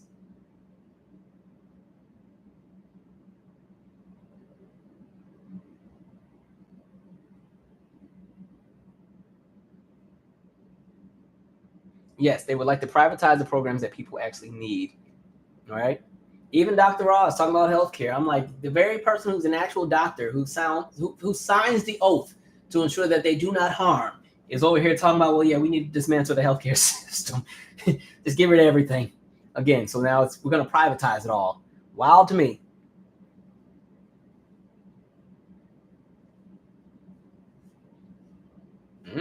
Black Queen, you said it. Yeah, Merrick Garland's going to go down as being one of the weakest people ever. Okay, shifting gears here. Let's see. Let's shift. What else did I want to cover? What else did I write here? Oh yeah, Shaboozey with the CMAs. Listen, like I said, the next 4 years will be the era of whiteness doubling down. Y'all gonna hear me say that a whole lot, right? Whiteness doubling down. When I say doubling down, that means, kind of like what we talked about on the last live, where there had been some strides made by all these different groups of people within this country, but a lot of white America was uncomfortable with it. They felt like they're losing the country. We talk about that all the time, where sometimes you'll see the videos where, I don't know, there's somebody being racist to the clerk at the gas station. And then somebody who's a good Samaritan, there might even be another white person say, hey, don't talk to them like that. They're working hard, blah, blah, blah, blah. And the next person's like, you're the reason we're losing the country, right? So there's a whole lot of you're the reason we're losing the country energy right now. And now that they feel empowered, they're going to double down to make sure that they don't lose it. And so in every institution, anything that they have any kind of influence and power on, they're going to make sure they lock that mess down. So right now it's country music, right? So you saw like CMAs, Beyonce's project didn't get nominated at all. And they're like, oh, and even when you listen to some of the other country acts, they're like, well, she didn't play the game, or she didn't go to Nashville, and she's not a part of the this, that. They had 15 million rules as to why she couldn't have been nominated for one of the awards, even though the Grammys had the opposite approach. Now, I do think the Grammys are going to snub her anyway. But with Shaboozey, here's an individual who has one of the longest chart-running number ones in country, and on just the Billboard Hot 100. I'm sorry, not in country. I know specifically on the Billboard Hot 100.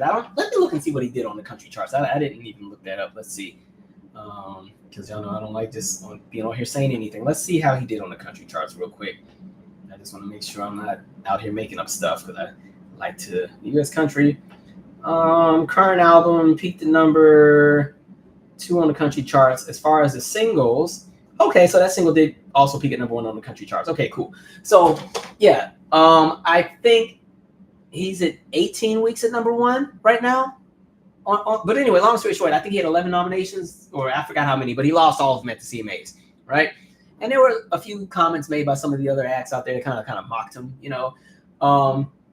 I just feel like, one, I'm not pressed about the CMAs because they were never forced to begin with. So I feel like if there's going to be a challenge, the challenge should be that a lot of the Black award shows should actually highlight country music a lot more. There's lots of Black country acts that have been out there. Like the fact that nobody knew who Warren Treaty was, even though they were nominated for like Album of the Year, to me doesn't sit well. And I think that's because a lot of Black country acts just don't get the exposure on Black platforms, right? Black radio is not really going to play any of those songs because it doesn't fit the format, because they specifically either are R&B or rap, and sometimes pop.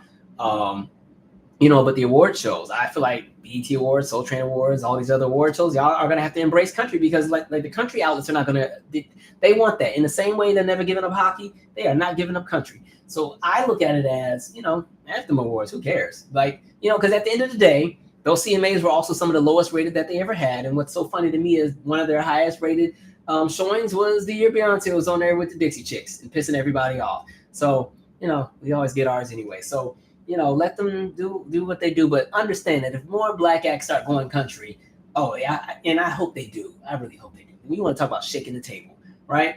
Because it's interesting. Because I will say, when it comes to black audiences, a lot of times I feel like black audiences are more receptive to different groups. Like I don't think like even with like an Eminem, I'm not crazy over him. And yeah, he had to climb the ropes, but by the time he got the label backing and the endorsements from other rappers and dropped his project, well, open arms, come on in, right? That's how it's always been. Because I feel like I'm one who believes in the idea of gatekeeping, but I also understand that we've just always been a very receptive collective, right? And I think we're learning our lesson from that. I think we're starting to shift how we move on different things. But yeah, there's some spaces I don't want to fight to be in, right? The country music stratosphere, I would not want to fight to be in. If you want to support my music, if I made country music, cool, but I'm not fighting to try to get approval from any of y'all. Like, there's just like I had to explain this to somebody else too, because somebody was like, don't you think maybe like on your channel you want to like shift your content a bit more to be more inclusive to other groups? And I was like, why? Why? I feel like we talk about a lot of things. I think my stuff is inclusive to other groups, but I think the problem is it's not centered on white folks. So I think what you're trying to say is my channel is a little too black. I'm not changing that to bring in a collective of people who don't respect me to begin with. Like, no, like I'm good. We good over here. We've been having a great time. We laugh, we chop it up. So why am I gonna sell myself out for more views? Right? No, I'm good on that. So no. But with Shaboozey, I feel like he will be fine. Like, he's had a great year. I think he will only get bigger. I think there's going to be lots of doors opening for a lot of folks in a lot of spaces that we weren't always welcomed in. And I also go back to that conversation about how the industry is just shifting and there's so many things changing. I think as crazy as the world is right now and as crazy as entertainment is, this is actually a golden opportunity for a lot of people who are trying to break into a lot of these respective fields because there's so much that is changing. It's creating an open lane for new endeavors. So, we'll see how all this goes. But yeah, ain't nobody thinking about them awards. Nobody watched them anyway. And there's that. And for those asking, the Soul Train Awards will be in February this year. I know it's normally around Thanksgiving, but it's February this year. So Soul Train Awards, that's notice, right? BG Awards, that's notice. Stellar Awards, Trumpet Awards, all the awards that we got, that's notice that, hey, there's this whole segment of black country entertainers, because it's not just those handful, like Mickey Guyton and all of them. Hey, they're not receiving love on the other side that they should be getting. So can y'all open up the floor a little bit, right? Anyway.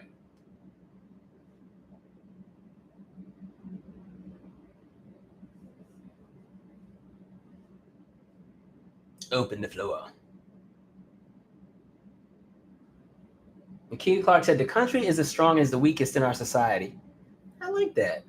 I do like that. Now, I'll say to that, when I say weakest, I would say with the mindset of how people operate, more so not like physically weak, but like the mindset and how they see things. And I think that's kind of probably where you're at too. Like, yeah, that's how I see that. Somebody said, like Tim Wall said, mind your own damn business. Exactly. Just mind your business. That's even like with Khalid. I forgot to talk about him, but even like he had his relationship with his partner, and the partner outed him on social media. So he's like, well, okay, yeah, I'm on that team. What's up, right? And then there was a lot of people who were like saying, well, why didn't you say anything? Blah blah blah blah blah. And he was like, because it's my own business. And that's literally. That's the era I think everybody needs to be in. Everybody mind your business, right? That's why I always say mind your business so that you can age well, right? When you mind your business and you're not stressed out thinking about everybody else and what they got going on, you can sleep well at night, right? Man, mind your business so you can age well. Let's see where we're at here. My hair is looking wild today. Sorry, I was like napping before I came on here. If you follow me on Twitter, I was like, I didn't feel like doing this live tonight because I was tired. Hair is looking wild. Oh, well, that's okay. Juices and berries. At least, look, I ain't got no grays. Why? Because I mind my business. All right. Let's see.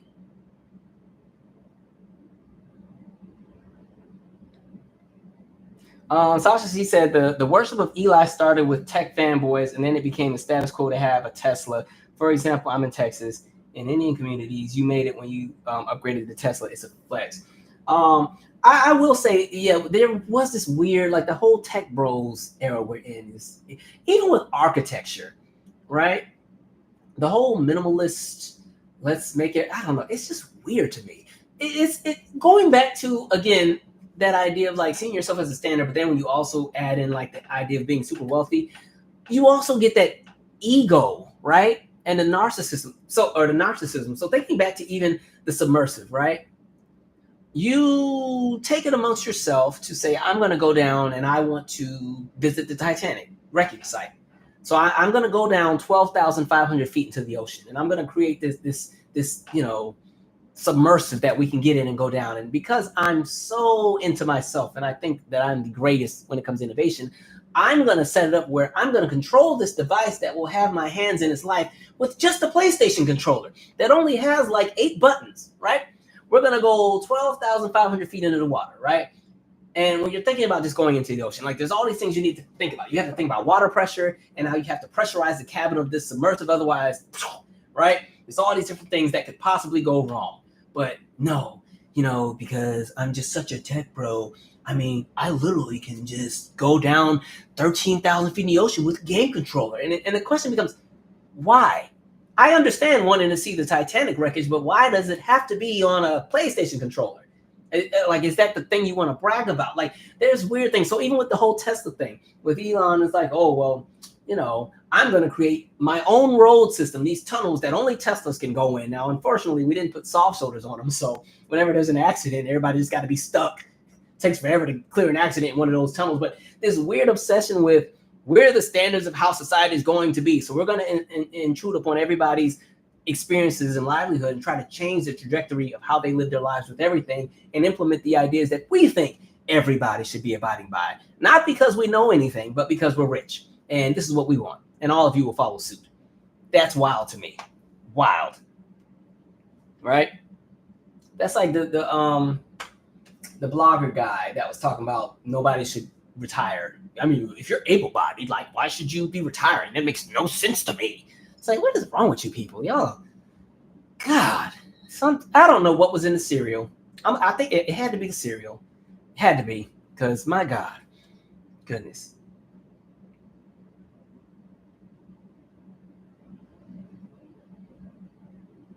Somebody said America's even dumber than ever. No, it's always been dumb. Always. It's just in the forefront now. We've given power to the dumbness, right? Let's see. Somebody said, Sarah, no, I thought we were talking about music. Sarah, we're talking about everything on here. We can talk music. We'll come back to it, but a little bit of everything. Everything. All right. That's a point, Charlene. They said Shaboozey played the game and they still dogged him because he did go in comparison to the conversations they had about Beyonce, who they said didn't play the game. He was at everything, right? He was everywhere. He was at the press and radio and everything you needed him to be at. And I will say he's handled this with a lot of grace too. He's better than me because I'd have been like, F y'all. But it's kind of like that year Pharrell wasn't nominated for Producer of the Year at the Grammys, even though like 3 of the songs that were nominated for like Song of the Year were songs he produced. Oh, I'd have had to let them have it. And I'll talk about, let me see, Janet's Black Diamond. I don't think that album's ever coming out, unfortunately. It going back, because again, yeah, that was a 2020 project. Pandemic happens. That was under that Sonique label or whatever, the same label that is now suing her. That project got shelved with the tour because of the pandemic and everything. And even at this point, I feel like the album would be a little dated for 2024. So if she is doing any new music, I think she's starting from scratch. So I don't think Black Diamond we will ever hear. It'll kind of be like the Prince with the Black Album, which is like, that's the one album. Like, remember Prince at one point hated rap music. And so he made the Black Album kind of like a parody of everything. And then just as it was supposed to be released, he pulled it. So there were only a handful of issues that were out. And so it was kind of like that treasure album that you could get if you got your hands on it. It's available now. But it's definitely an album that has like one of my favorite songs, When Two Are in Love. He also put that on the Love Sexy album. But yeah, anyway, let us see here. And even with Shaboozey, they did the same thing. Remember Lil Nas X, they did that same thing when he started racking up on that country chart. They're like, nope, he's not country. And then it was so funny because looking at the structure of how country music sounded in 2018, 2019, 2017, it was very R&B and somewhat hip-hop influenced when you just kind of listen to how the guitar riffs would correlate with the drums. I'm like, these are R&B songs just with a guitar riff, pretty much. Like they're like when you're listening to like country of the modern era versus what was going on 20, 30 years ago, it's almost a totally different genre. So I was like, y'all got some nerve to say his song wasn't necessarily country, and then y'all literally out here rapping. But okay.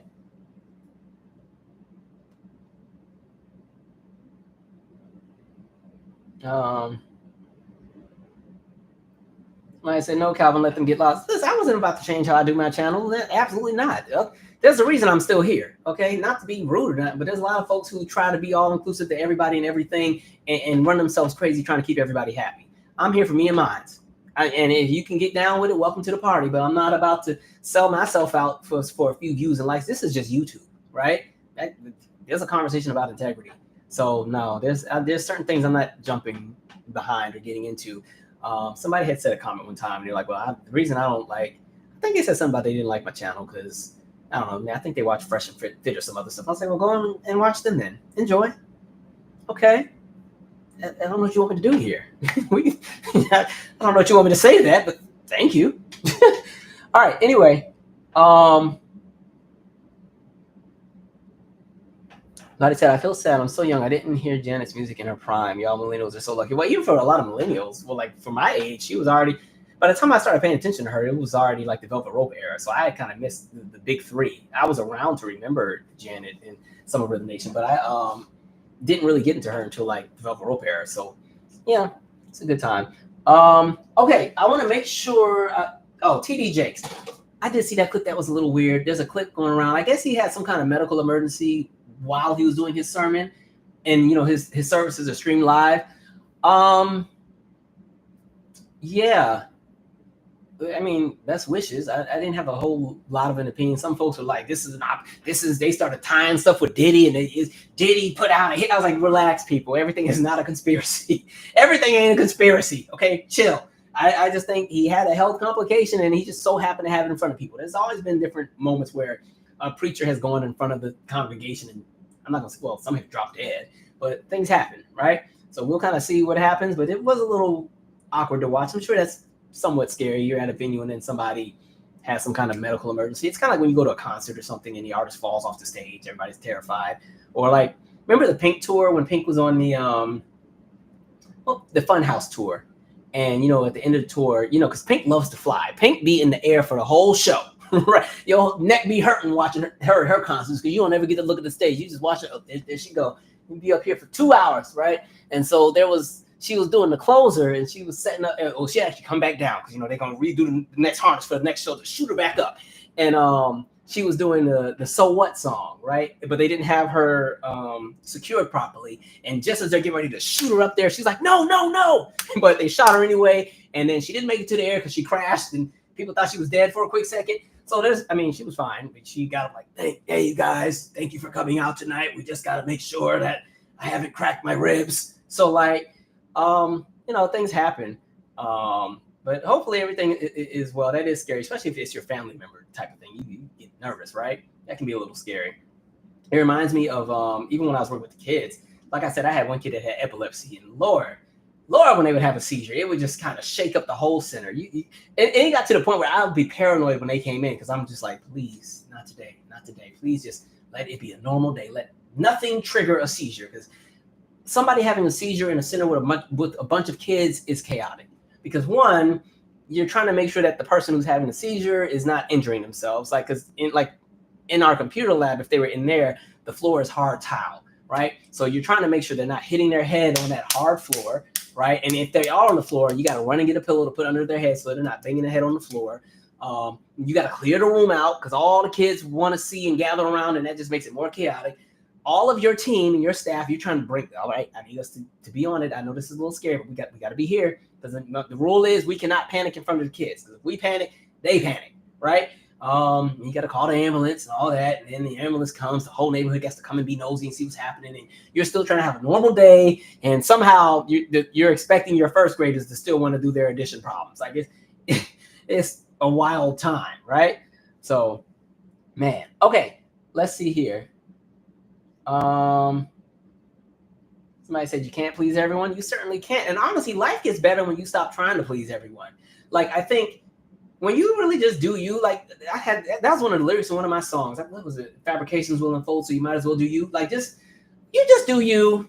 People either take you or leave you, and that's it, right?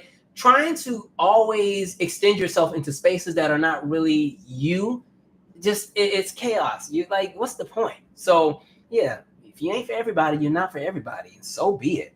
Like, man.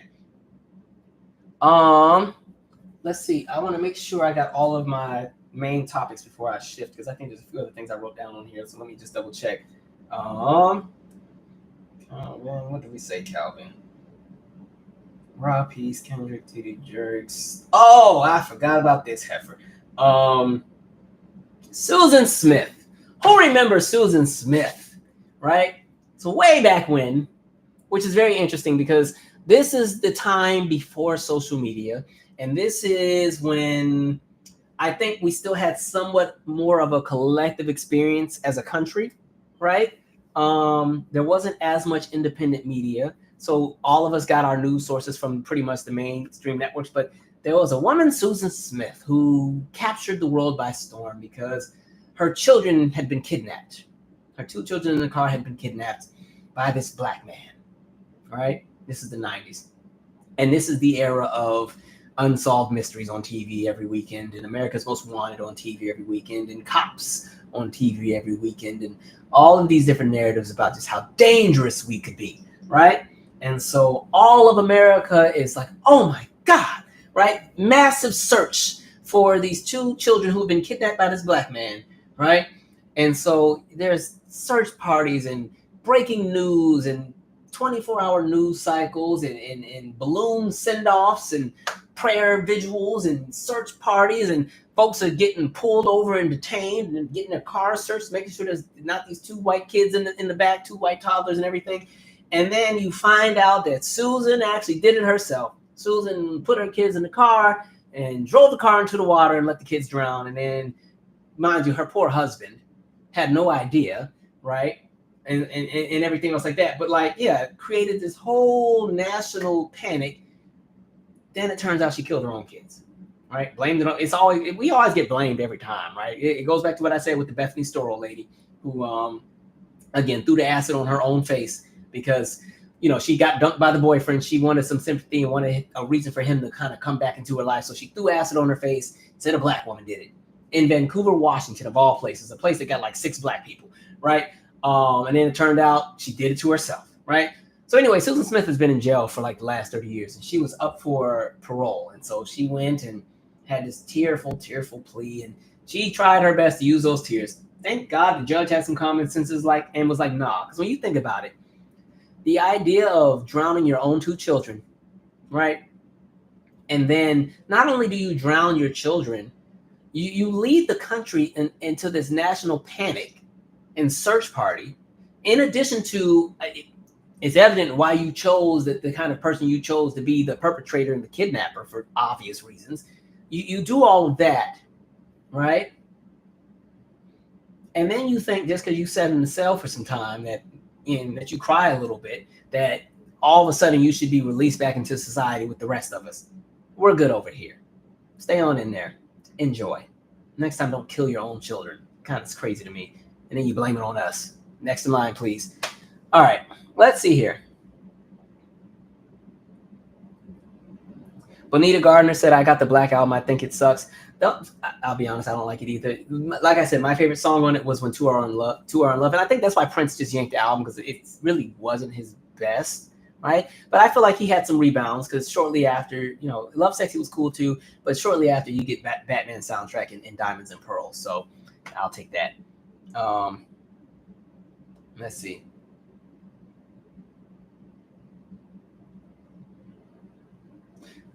Somebody said, I enjoyed the Luther documentary, but I'm wondering why they excluded Patti LaBelle. Well, it's probably because of what they did address with her at the very end. I don't know. The creators, I'm not sure. Because they definitely were great friends. And he's on one of my favorite Patti songs. Patti has this song, When You Love Someone, say how does that? When You Love Someone, say, it's on the Burning album. It's like 3 songs after Somebody Loves You, Baby. Let me see if I can find it real quick. But Luther sings backgrounds on it. It sounds really, really good too. Let me see. I just want to make sure I'm saying the right title. It was like, I think it was like the last single for that album, but it's track number 3. Okay, it was right after Somebody Loves You, Baby. When You Love Somebody, I'm Saving My Love For You. It's a really, really nice song, but you can hear him all through the background. It sounds really nice. By the way, check out that documentary. It's really, really good. By the way, I did a review on it. There's another documentary I'm planning to review that I just saw, and I can't remember what it was. It'll come to me later. Let me see here. Somebody said country and rock and roll were stolen from black folks. You guys can check out my music talk video where we specifically talk about that what was it? The guy from Rolling Stone that had his nonsense. But anyway, just check my music talks playlist, and there's a video on there where we go into the origins of rock and roll, right? And even how at one point rock and roll and R&B actually were seen as the same genre. I won't explain why. You just have to go to the video. But yeah.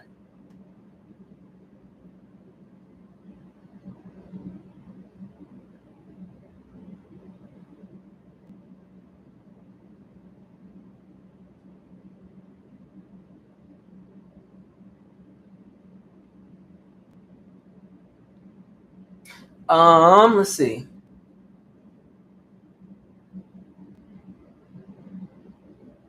Calvin, have you had the opportunity to watch the show Found on NBC? Anyone in the chat watch? I haven't watched that one. I think that's the show I had said I was gonna check out, because I don't know if that's the one that just had the series or the season finale. I can't remember, but there's something on NBC that just had a season finale. I didn't see the season finale, but the trailer looked really, really good. And I was like, I need to check that show out. I can't remember what it was.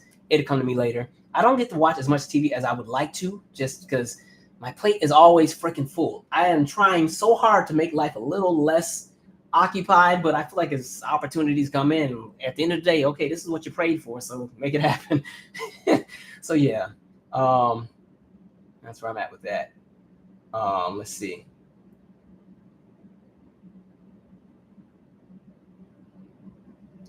Somebody said my hair looks good. I don't like how it looks right now. It's a little wild looking. It's fine. I'm gonna start having it in little twist things again, where I used to have it tied back soon. I just don't be feeling like doing it. Somebody said, true about not stressing. I saw an old 60s rocker this week and asked if he did martial arts to keep energetic. He said he doesn't stress out. That's one of my things, especially with the way that the world is going. You're going to have to find ways to maintain your peace, because I refuse to stroke out at 59 from stress. So no, man.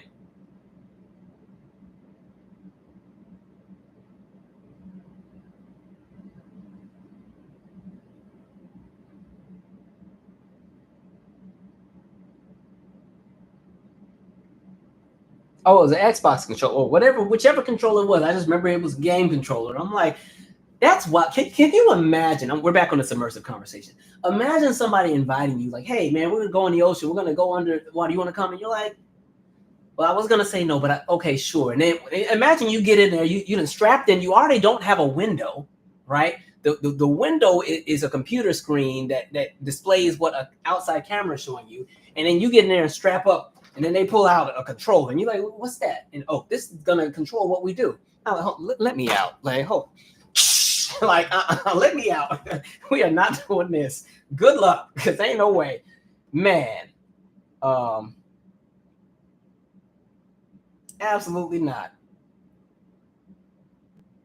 I don't even like riding in the car with some folks. Like some of my friends, I know I get on their nerves because I don't drive. I think I'm a great driver. Like I'm reasonable. Right? I'm not a grandpa, but I'm also not a speed racer. So when I got to get in the car with somebody who's like one of them hyper drivers that's switching between the lanes back and forth, and we get on the freeway, and it's one thing to go 80. Okay.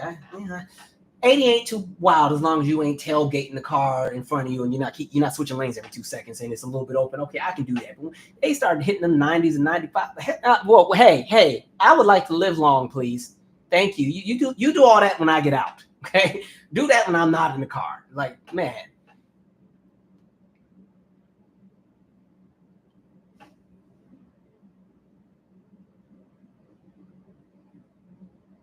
Let's see. Like I said, when I first saw Cybertruck, my eyes tried to roll back that the thing was so out of place and ugly. It was visually offensive in real time. And then it's not even a well-built car. That thing got so many problems. Like, yeah. And to me, I think if you live in DC, it's stupid to have it because where can you park? It can't even fit in half the parking garages because it's too wide. But good luck, to each his own. Now I've seen some that look nice. I've seen one that was like all black that actually kind of looked nice. I still wouldn't want to drive that thing, but everybody can get whatever they want.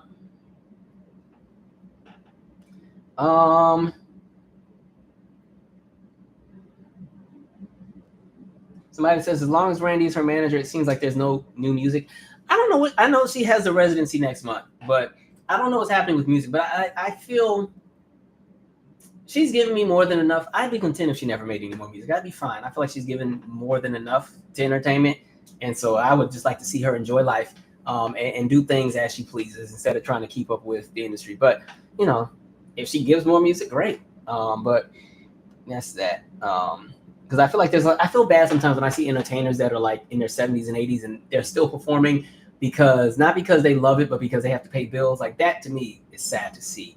Now that's not an experience for like a janitor or Mariah or none of them, but I want all these folks who have been the soundtracks to our childhood to live and enjoy life as well, right? Without being stressed with the ills of the industry. Let's see.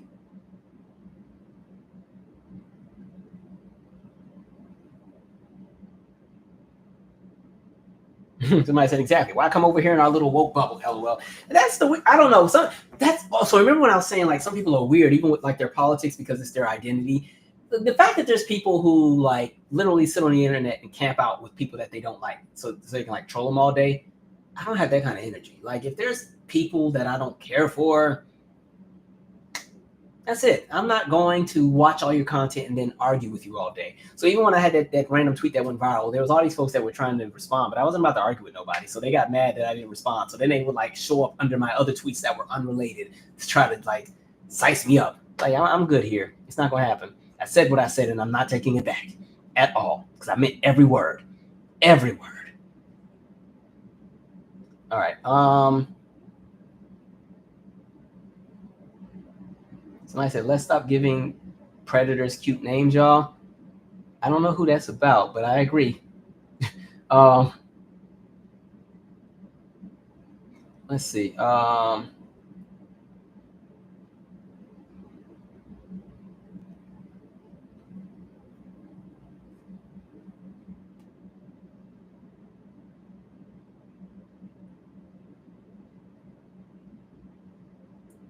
I said, I remember her. She got her A whooped as soon as she got locked up. That must be Susan Smith.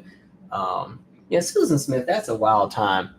And you know what's wild too? A lot of times when they do that, the story starts falling apart. They don't even have their story together.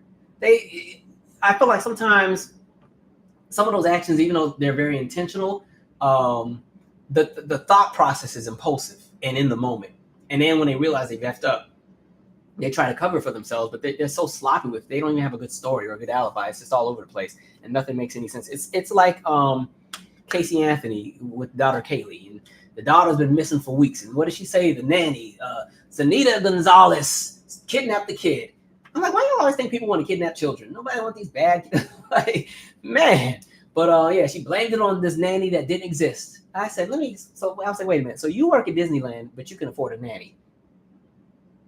Okay. How much is Disneyland paying? Because maybe I need to switch career fields. Because, man, all right, you wearing the Minnie Mouse costume all day, but got big dollars for a nanny. All right, let's see.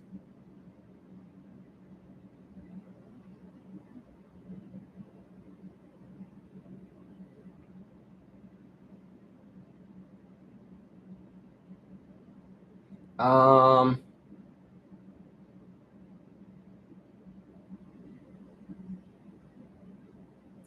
Wow. They said she did it because of her new man. He didn't want those children, or he didn't want children.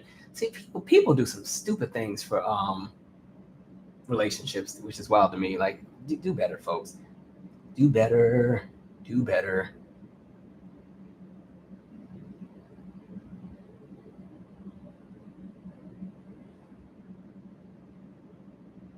Yeah, we talked about the Kendrick album a little bit earlier. Um,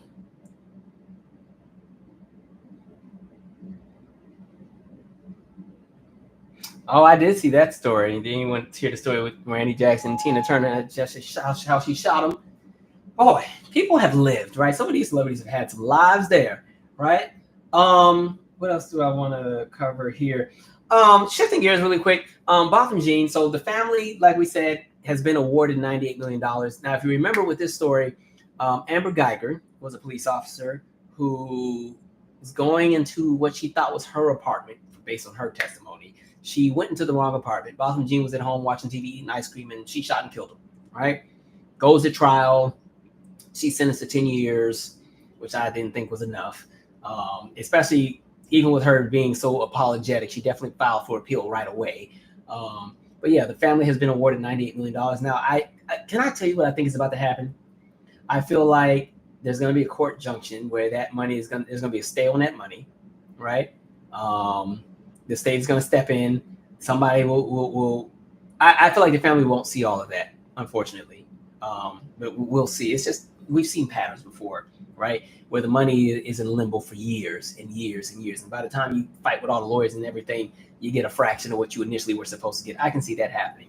And it just goes back to the wild times we're in. Even like with the two stories that I've seen coming out of one, Oklahoma and also Texas. So with Oklahoma, where they have the whole thing with the Bibles being put in the school, and then also the prayer, and which was weird because when I saw what the prayer would be, I'm like, why are y'all praying? Like they're praying for the president. I was like, this is so okay. Y'all talk separation of church and state, but now we want to lock in certain things with certain schools. Like, believe what you want to believe, but I don't think it's fair to impose your religious views on everybody, right? Especially because, I'm sorry, when it comes to the conversation of Christianity, I think there's a few different versions floating around. Evangelicals and white folks got their version of it. I think black folks got their like everybody got their different versions, but there's one version which to me is like the white nationalist Jesus version that that's the one that's shoved in everybody's faces, which is wild to me. And I'm like, I don't know. So yeah, Texas has the Bible curriculum approved with the Trump Bibles in the schools, and then Oklahoma decided that, you know, they're gonna have the prayer in the Bible. Like it's wild to me. Like I just and it's performative. The thing is, a lot of these people are not even religious.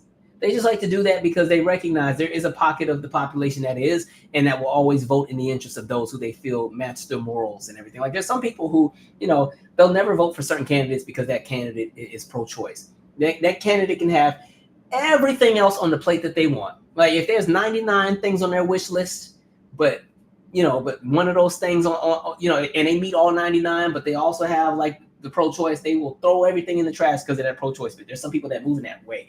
And so I think a lot of these politicians that are pretending to be holier than thou and so in touch with the Lord, I don't buy it, because I'm like, the policy that you get behind is a contradiction of that. Because I watch you vote to strip away rights from people who are homeless. I watch you strip away programs that are more so like social safety net programs. So you will strip away programs that give free food to kids during the summer. You strip away programs that provide free healthcare. You strip away programs that provide even basic or preventative healthcare for everyday citizens, like when they have free clinics to go and get physicals, to get your vaccinations and all that. Like they will vote against that. They will vote against bills and everything that would make life easier for people in regard to, state funds going to help first-time home buyers, to state funds going to help like first-time business owners or small businesses. They will vote against all kinds of things. They will vote against protections that actually protect children against violent predator. They find reasons to vote against that. Like they're against everything that, I think would align with what would fall within that line of the very same morals that they profess to have, right? And then you watch these people align and run behind some of the worst people ever. You watch them defend sexual predators all the time, and criminals and everything else, and people who also are in positions of power that make life difficult for other folks. And then they run behind religion and pass it off as like they'll be racist as I don't know what, and hide behind the guise of patriotism and religion.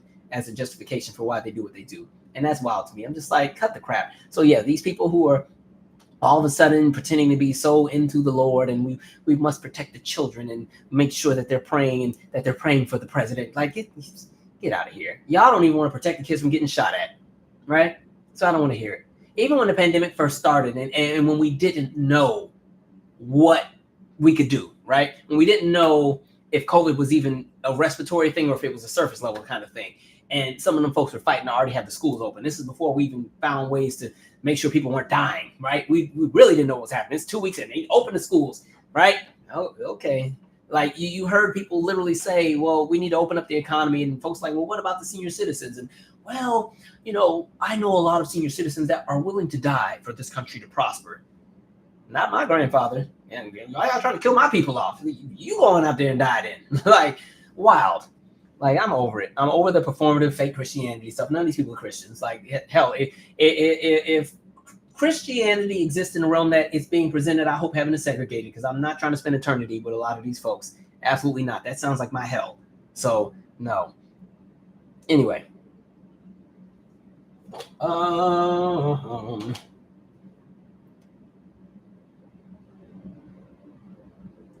Did I hear the ICC's verdict on Netanyahu? Yes, and of course the U.S. is on the wrong side of that argument as well.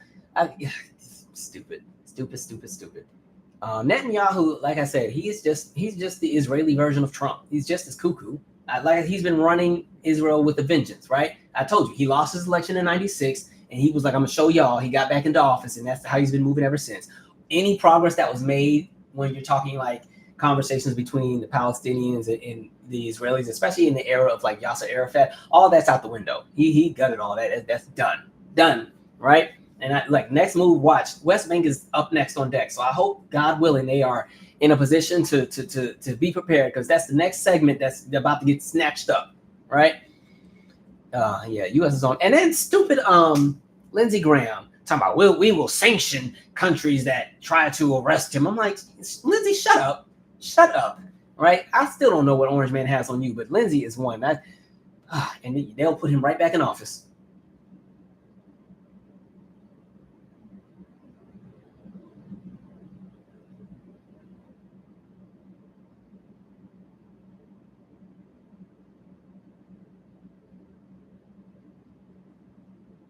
Like that, somebody said, I think Patty and Gladys are doing more than okay. I expect the same for Jan and Mariah. Yeah, I remember there was a period Dion wasn't doing as well financially, but I think she's good now. She's been able to get her funds and stuff up. But I wasn't really thinking of them. I'm thinking of a lot of the acts that are like Motown and Stax Records acts from way back when, who had, moderately decent careers in the 60s and 70s, and, have kind of been touring for like the last 40 years. And sadly, as they get older, the demographic of people that go to see them get smaller, because even those people age up and age out and are not in the capacity to go to concerts anymore, or they go on to glory. And then because there hasn't just been, because so many of them didn't get the money that they should have gotten way back when, right? When you're talking residuals, and then a lot of those labels back in the day folded, and nobody can find the masters or find the legal papers and stuff from way back when. There's lots of money that's owed around here with a lot of artists out of the 60s and 70s, especially a lot of the black ones, right? And so I'm talking about like those acts who have to tour for the rest of their life to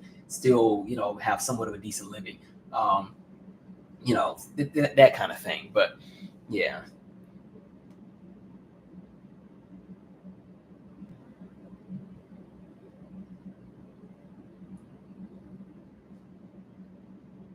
All right, so Calvin, ignoring my commentary. Sarah, what did you ask? Sorry, it's a lot of y'all on here. I can't get every comment, so it's not on purpose. It's just yeah.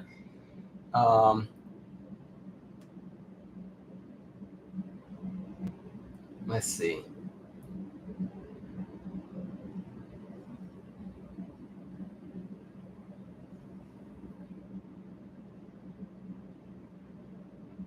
Right, Oklahoma is 49th in education, but don't worry, prayer will fix that.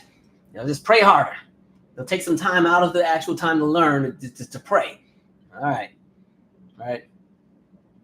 And then again, I'm not against people having their relationships and their spirituality with certain things, but I'm against performative religion where it's not even based in anything. And again, if everybody doesn't share the same religion, so if people don't have the choice to exercise whatever they believe. I don't believe in forcing yours down somebody else's throat. Like that's nonsense to me, right?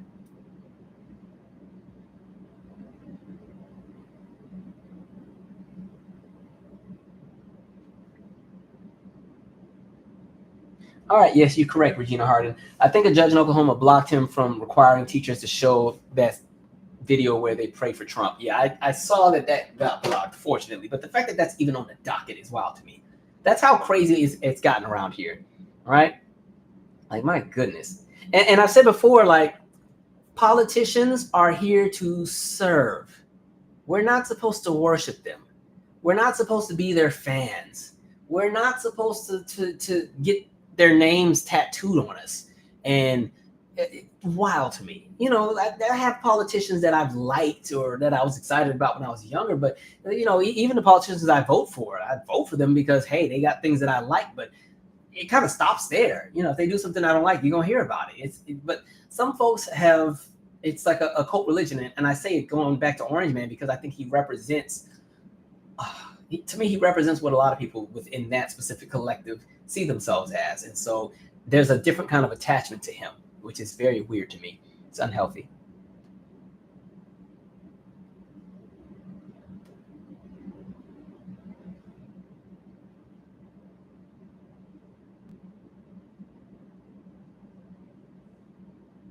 Worshipping celebrities is bad enough. Worshipping politicians is another level of bad. It is. It's just because I feel like if you worship a politician, you can never challenge them because you think the world of them, right? Kind of like fan bases that are a little too obsessed with an artist, where they can't ever see when an artist has done something wrong or an artist could do better, and everything is great, great, great, great. Too many yes men, right? And then all the yes men size up these folks, and they come out with something even worse because they haven't been keeping their ear to the streets, right? Do you think the homeless rate will rise up now that Trump's in office? I mean, it was already this to me, as far as like homelessness and the cost of living and housing, that it's not just limited to a Trump term. We're living in the residuals of an America that did a reset once Reagan got in office. That Reagan reset is what we're living through. And then on top of that, with each administration that comes afterwards, there's going to be different things that we continue to see and witness within like our tax code and everything that change and so on and so forth. But that Reagan reset, as far as one, the biggest thing he did was, again, that tax rate for the super wealthy went from 70% to like 29, right? That was one huge thing. That gutted so much. That's when we started having the big deficits start popping up. It wasn't really super massive at the time. $1 or $2 trillion coming out of the 90s. I think by the time Clinton left office, the U.S. national debt was only $2 trillion. But we had just had a surplus of $500 billion with his term, right? So there was a period where actually fixing the national debt was still possible. Now we're what, in the 30s? Now I don't think it's ever getting fixed. But so you had something like that take place. There was a court ruling, I want to say in 2011 or 2012, that ruled that corporations were people too, right? That court ruling created a space where, when we're talking about deregulation and what happens with taxes and everything else like that for corporations and how they can kind of slip through loopholes, I think that changed a huge portion and affected a lot of things. Going back to Reagan, with the shifts and the cuts to education, with the cuts to a lot of social programs. Actually, let me look it up, because y'all know I got a million notes written on my phone on this man. Because even in just his first year, Reagan came in here and just tore up everything. Let me see if I can find it. Let's see. Minus selling illegal weapons to Iran. Reagan, what's that piece I want from you? Reagan. Let's see. I have so many notes on my phone. I got to organize these a little bit better.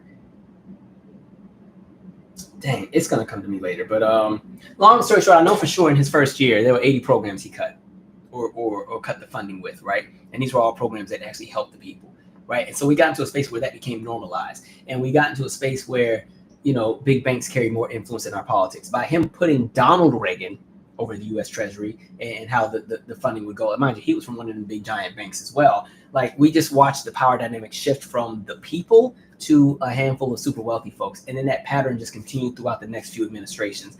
And we started watching our politicians get bought out by one lobbyist, different companies that have special interests and everything else like that. And so we've seen the influx of politicians who now will play in your face and do not care. And the thing that works in a lot of their favor is, again, that conversation of just like collective whiteness and the idea of never challenging themselves because they see themselves as the status quo. Politicians can now come in here and just destroy everything.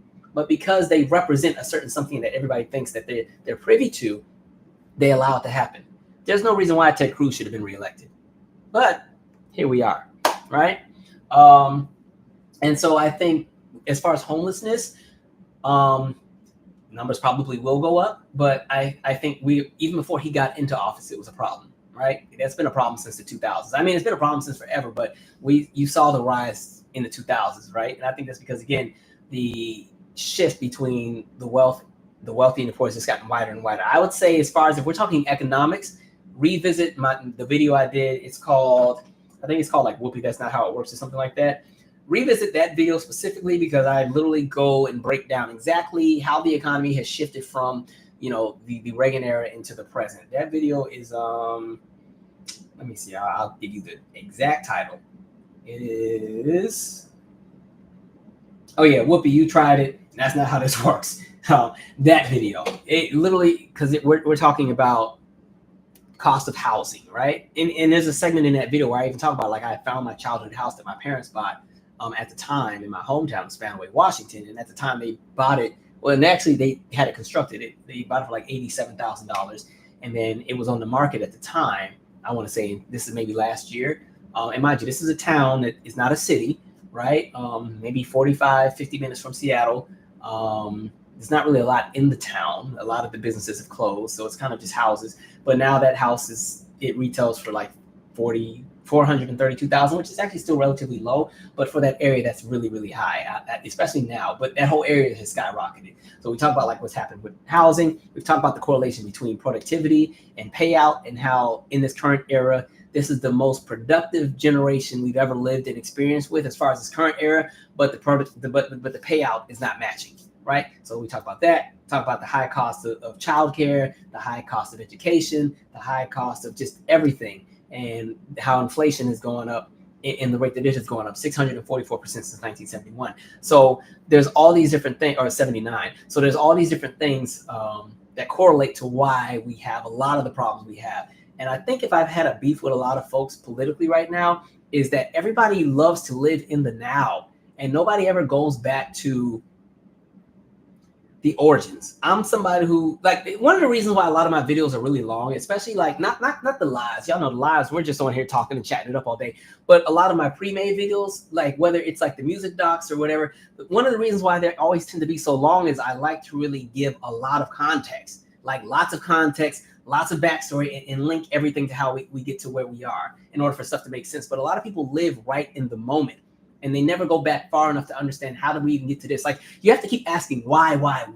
Like, if I say, okay, Biden administration just put out a notice some months back, or maybe about a month ago, to all the major metropolitan cities saying, y'all have 10 years to get these pipes fixed.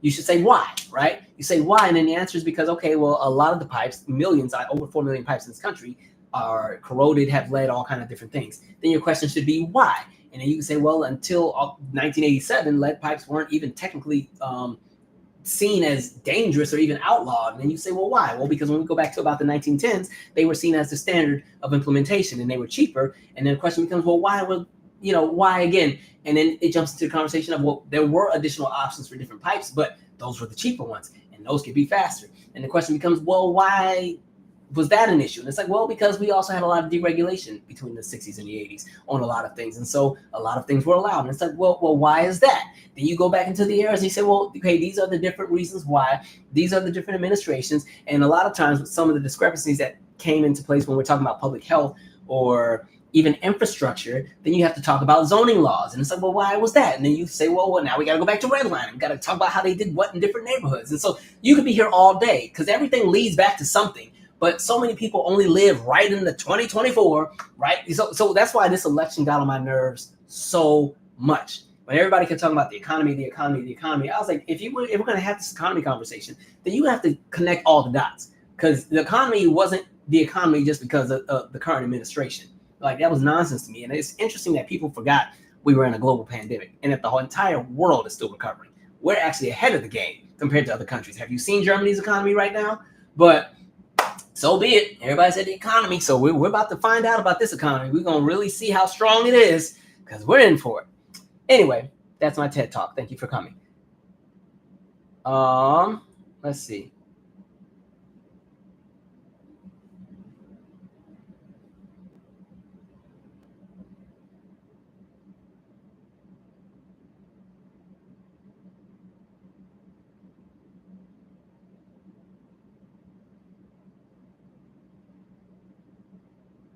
Somebody saying Lindsay for sure needs to zip it. Of course.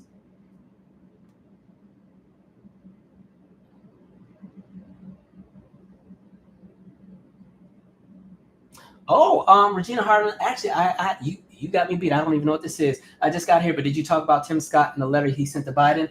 I don't even know what that is, but let me Google it real quick. Let me see if I can. I don't want to speak on it because I don't know enough about it yet, but let's see.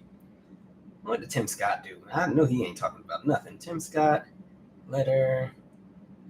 Let's see here. Tim Scott says Biden regulators should quit it and give Trump a fresh slate. Why? I don't know why.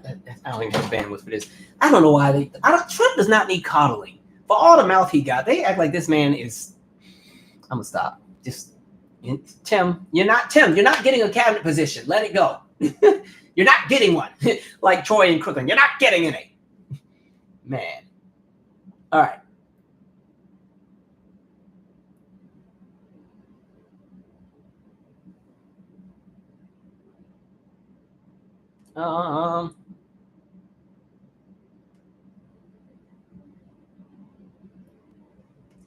Let's see here. Oh, now y'all in here fighting. Y'all go ahead. I ain't got time. Where are we at? Somebody said America's going through an identity crisis. I don't even really think it's that. I think I know. I think we see what identity the majority electorate wants to have. That's what they're trying to push, but it doesn't align with everybody else who's not the majority electorate. And then that's kind of the fight. But unfortunately, the majority electorate is the majority. So, yeah. I think a lot of the world recognizes that the way that the country currently operates is not the way that the people are. And I think, to be fair, that's how I look at a lot of countries as well. So when people always try to say certain countries are our enemies or this, that, and third, I said, no, our enemies are the leadership of these countries. The enemies, it's within the leadership fighting the leadership. Most of the people, in the same way I said everybody wants to be left alone and just live their lives, that's most people globally, right? They're like, when you really think about war, and I say this a million times and it sounds corny, but did you think about how wild that is? You're told somebody 7,000 or 8,000 miles away hates your guts. So you're going to strap up and go kill them. But when you get there, they're going to be trying to kill you too, because they were also told that you hate their guts. You guys have never met. You don't know each other. You don't even speak the same language. You have no mutuals. You have no connection to each other than what the people up top told you to go and do. And then you guys go out there and hash it out, and good luck. That's crazy to me. Crazy. Like,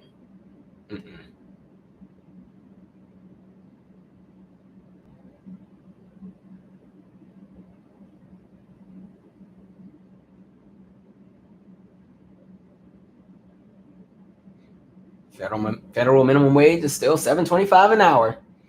Calvin, how's your health been? Actually good. Thank you for asking. Y'all know it's always something crazy happening. Because I think I told you guys in the summer I got really, really sick. Like it was like I still don't know if it was food. It could have been only food poisoning, because food poisoning only lasts for like 2-3 days, not 3 weeks.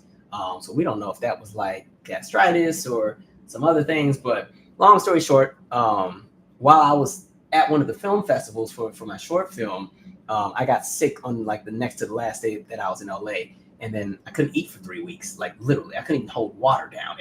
Like I will not be graphic, but it was just not a great time. And so like I lost I thought I had only lost 10 pounds, but I really lost like 15, 16 and everything. So I had to like rebuild. When you're like sick like that, kind of, you have to almost like rebuild your entire digestive system. You have to like rebuild your whole stomach, because I had like no stomach lining. Yeah, I was down bad, right? So yeah, so I kind of bounced back maybe about 4 weeks later. And so the journey has been like getting my weight back up. The only thing that's annoying, the weight takes forever to come back, because I'm already like somebody with a high, fast metabolism, and I'm pretty active. Living smack in the city, you do a lot of walking. I also still do the gym and everything. So I'm back in the gym doing like the weight training. But as far as the weight that I've lost, I probably won't get all of that back for like another 18 months. I thought I could do it in like 3. And then every time I kept going on the scale, I was like, actually, you know what? It's going to be a while. So I'm learning to adapt with this smaller frame of mind, which is fine. But other than that, everything's good. As far as the lungs, some years before that, I had polyps in the lungs. There hasn't been an issue with that. And yeah, because around that same time, I had like a partially collapsed lung in the morning. I've lived a little bit. So health is good right now, right? It's one of the reasons why I'm like, I ain't stressing. Ain't nobody stressing me out. Life is too short, all right?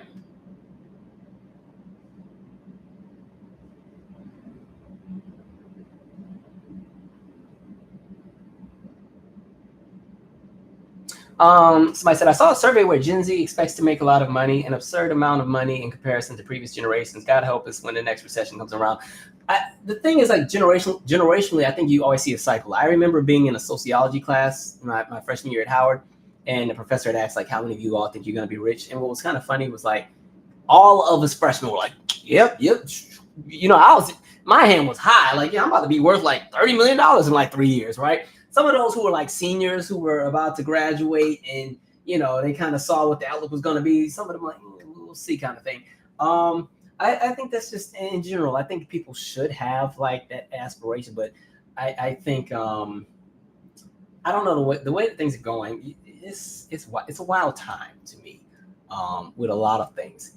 Because I was even with this upcoming administration, I was like, should I move all about every piece that I have in the stock market? Should I just move it and put it on pause somewhere safe for a few years? Because I do not want to go through another segment where the market crashes and you got to wait to rebuild. That could be taking years. Oh, Lord.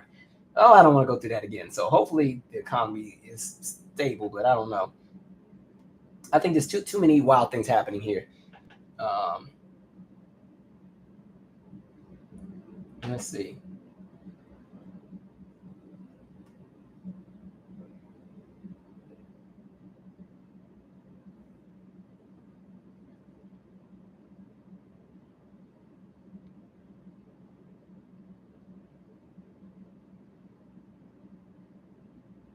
Oh Lord, not this argument, people. Let us live in a space where people can exist as themselves. Let people live their life. If their experience is not yours, so be it. That like I think we're too far in everybody's households with certain things. Let people exist in the realm that they are. That's how I kind of see things. Um, let's see. Um, There was also the Koi massacre. Oh yeah, we did a video on that one. I forgot which video it is, but I want to say that's the one where Ron DeSantis had stripped away the AP classes for like Black History and was saying it was irrelevant or something like that. So we did that whole correlation between like the Koi massacre and then how in that same very area is now like Disneyland or Disney World and SeaWorld and all that. I think it's that video. Yeah.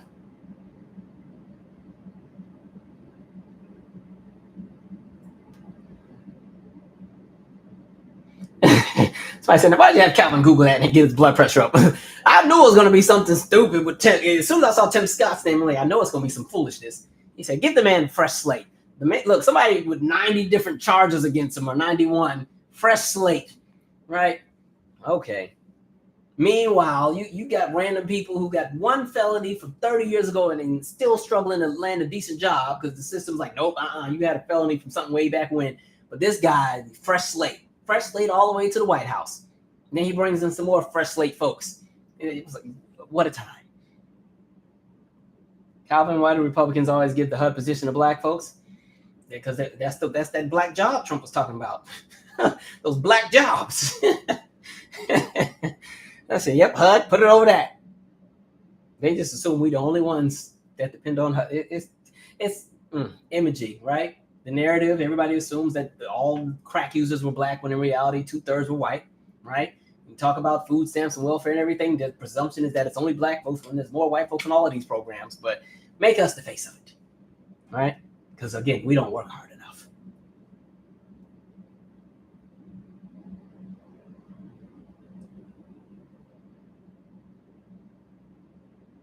What up, Angel Hagen?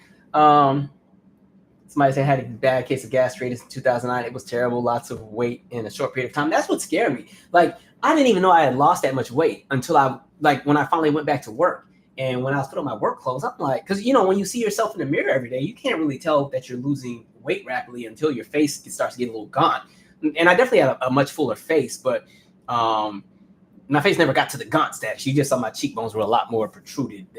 Like right now, my face is starting to fill back out. But so I never noticed. But I put them work clothes on. I'm like, these shirts feel a little loose. I'm looking like in 1999 with these on, right? And I put that belt on, and normally I only need 2 loops in the belt, and I needed 4. I said, oh wait, I think I lost some weight. And I don't have a scale in my house, so I didn't know what I weighed until I went to my godmom's and almost passed out, right? Because I was about 155 before I got sick. So when I went to my godmom's and got on that scale, and it said, at the time, I think it said 129, I was about to start crying. Like, what? I put on maybe 5 or 6 pounds, but yeah, I'm small framed again. It's fine. I'll get it back. But yeah, what a time, what a time. I guess the only thing I was mad about was because I spent 2 years in the gym. I spent all that time pumping iron, working hard to build a chest. Chest is gone. I feel so bare. I get it back though. Yeah. Not y'all still in here fighting. Let it go, people. It's Sunday. Don't go into work stressed out. Need peace of mind, my friends. Glad to hear you. Okay, I had a similar issue.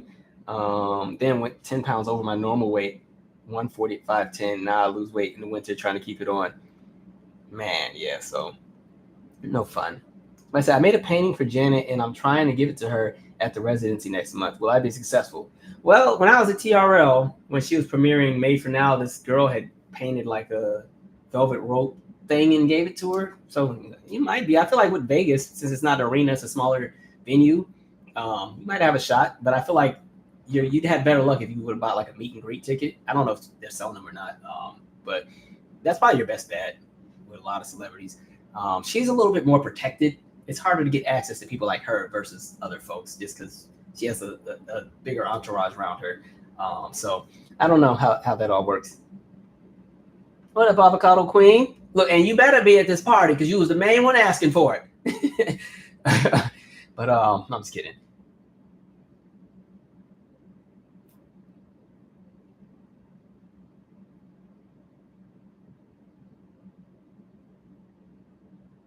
Somebody says, he really going to deport illegal Mexicans? I'm seeing reports saying that he is, but I'm not sure if it's just propaganda. We'll see.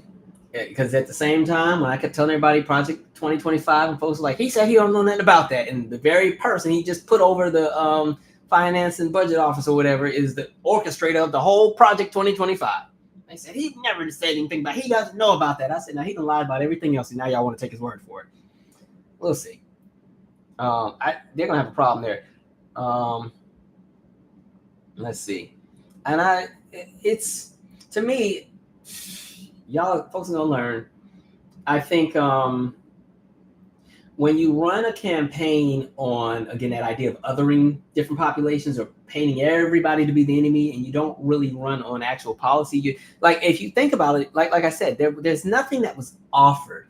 Everything was about who was going to be punished or who was going to, feel the brunt of the rage, right? There's nothing promising. And I think this is one of the first times a lot of people feel it's not even nervous about an administration because listen, you're never going to get the candidate you want every election. But I think with this one, it feels different for a lot of people because it feels like it's not even about. Let me backtrack, because sometimes people will run and they may have an opposing approach to something. You're like, hell no. But to them, they think they're doing the right thing or they think it's going to help folks. I'm not seeing the same energy. I'm seeing this as ego inflated vengeance. I'm getting everybody back who had something against me, and yeah, let me latch onto a bunch of wild extremities, and I'm going to move in a space of extremities with everything. So it's a little chaotic, and it's just weird to me. This is why that I'm not behind with none of the nonsense he has. Like I said, I believe in leaving people alone. But anyway, those black jobs. And unfortunately, I think with that, there's gonna be a lot of people who are actual citizens that are gonna get caught up in that, and people keep thinking it's only gonna be limited to certain demographics. It's gonna shift to a spot where pretty much if you're not a white American, you might be getting snatched up and put in the van. Even black folks, they might try to say you Dominican or something. So give it a minute. And it's funny to me because even when they're talking about the imaging of who is an illegal immigrant, I don't even like that phrase, to be honest. They only paint it on certain populations because we have a whole lot of people who have come here from Europe and have not left. They came on the planes and didn't leave, and they are not the face of that, right? At all. Elon Musk literally got here on a student visa and was never in school. Technically, he was illegal, but look at him now, running the government.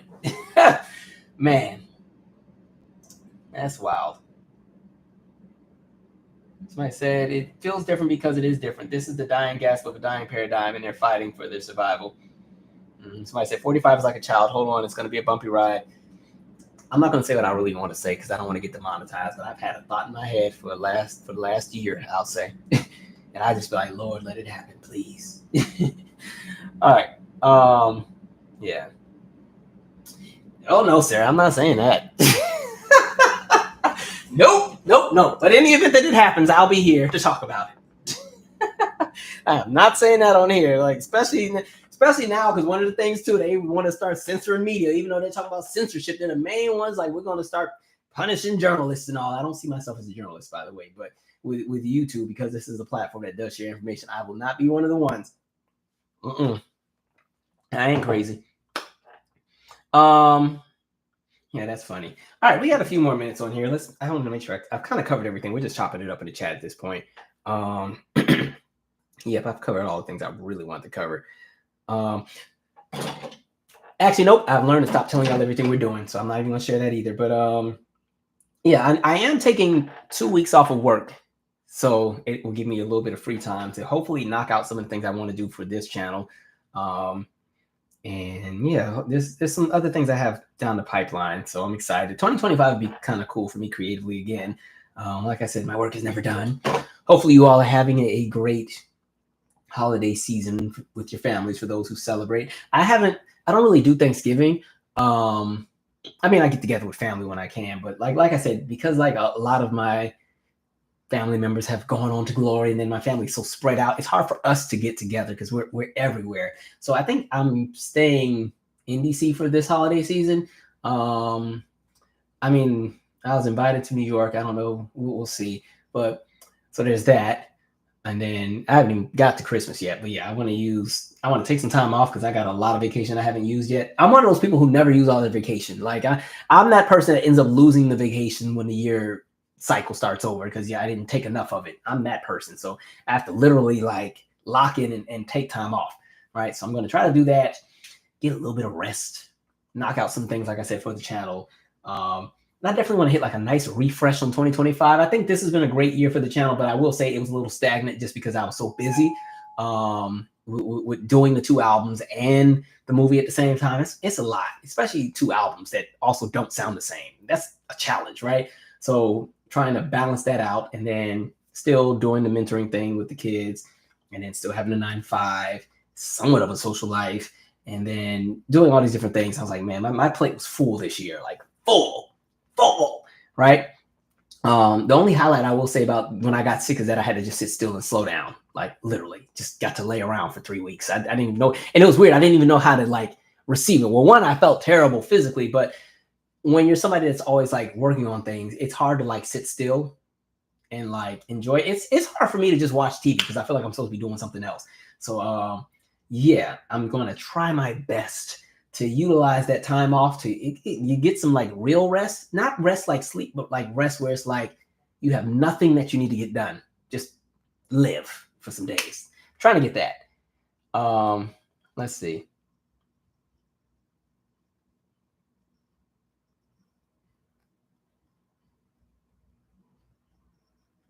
Somebody said it's strange no one has mentioned his assassination attempt since it happened. No mention of the guy or anything. Yeah. Right. Somebody said I'm cheering for the leopards. Honestly, yeah. Somebody said, I love the So Good remix, Calvin. Thank you. You know what's funny? Yeah. How did I do have some videos coming out that go into how I like made all the tracks and stuff.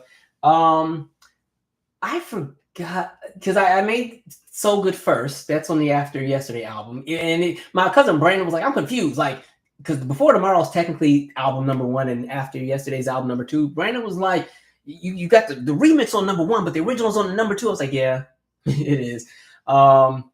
Yeah, I made the original first, which is on the After Yesterday album, because I recorded both albums at the same time. I was doing them like simultaneously. And then I forgot how So Good happened. I think I had the track. I had made the track. It had just been sitting there, but I didn't know what to do as far as the melody. And I was like, oh, why don't we make this like a fun song? Like, why don't we make a remix, right? People don't. I grew up in the era of a remix was they actually went and re-recorded almost a totally different song. And the only thing that was the same about it was maybe a few of the lyrics, right? I'm in that era where, Mariah had all those remixes, right? The era where LL Cool J had Loungin', but he had the Loungin' remix that was like a totally different track, right? That era of, Black had 808, but then they had the 808 remix, like a totally different song, just with the same hook. When I think of remix, I think of that. I know in this current era, remix just means add a rapper on there. So I was like, I want to really make like a remix. So, and if you hear the contrast of the two songs, they're nothing alike, nothing of the sort. So yeah, that was a fun one to record. It's one of those ones that's really for like just to dance to. Nothing's too serious, but yeah, that's a fun one. I like that song. It was fun to record.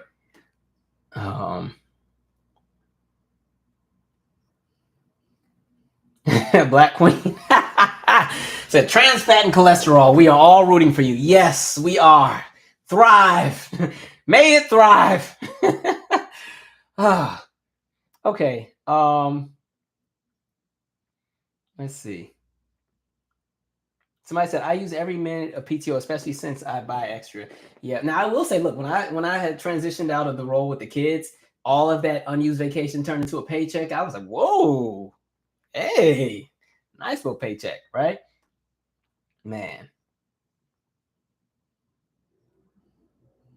Manny said, technically Melania was brought here legally and via pro quo and acceleration that non-speaking. Oh Lord, you just had to do all that cussing in there. Now I can't read the whole comment, but yeah, I feel what you're saying.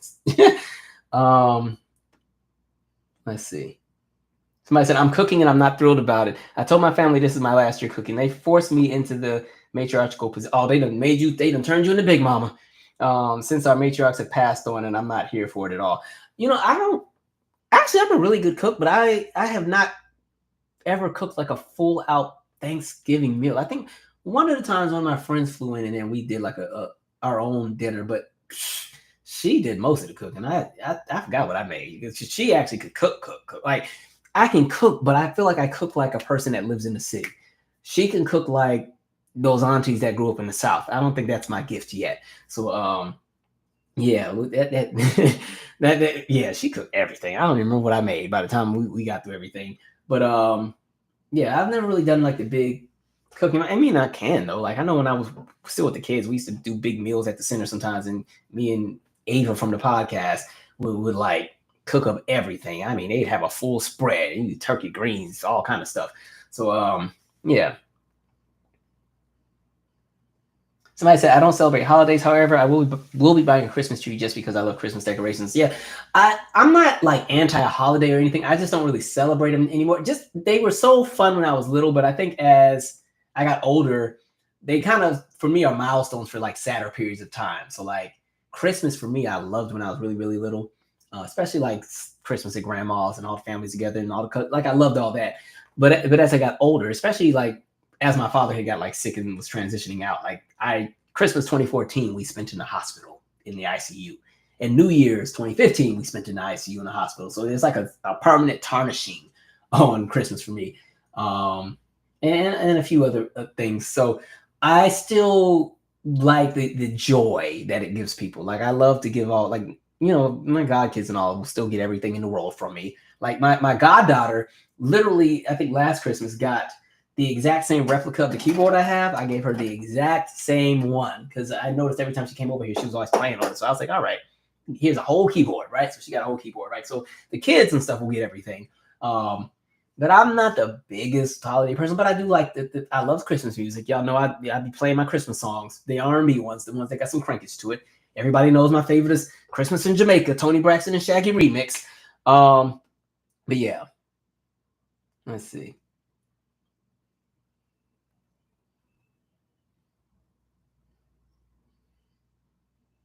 Somebody said, honestly, even if he was taken out, we would have a president, Haley or DeSantis right now. I still can't say what I want to say. But yeah, even what I'm thinking would deal with that too. But yeah, that'll be a wild time.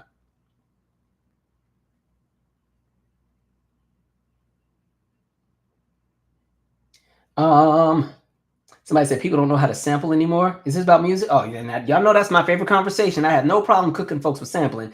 Because I don't like a lazy sample. Like I like samples in music, but I don't like a sample when somebody just takes a song and just takes the sample and loops it and just puts a new song over it. But to me, that's no fun. Like if you're gonna take the sample, the sample should just kind of complement whatever you're doing. Your song should not be dependent upon the sample. The sample is supposed to enhance whatever creative vision you have. So when I hear a song that is sampling something, but the sample overtakes the actual song, then I feel like that was a failure, right? You want good examples, right? If you're gonna sample, give me something where it's like, whoa, I never even thought of that. I know I always bring up Janet, but I always thought the Someone to Call My Lover is a really cool example because it samples Gymnopedie #1, like a sonnet from 1888, and samples Ventura's or America Ventura Highway, whatever that song is, and puts those two together. So it's like you take a soft rock song from I think the 70s and a song from 1888, you make a track that fits for 2001. That's really cool, right? That kind of thing I listen to, or a perfect example, like even Mary J. Blige with "I Can Love You" and how it has that Lil Kim sample in it, like, and then she brought Lil Kim on the song, like that kind of stuff is fun to listen to.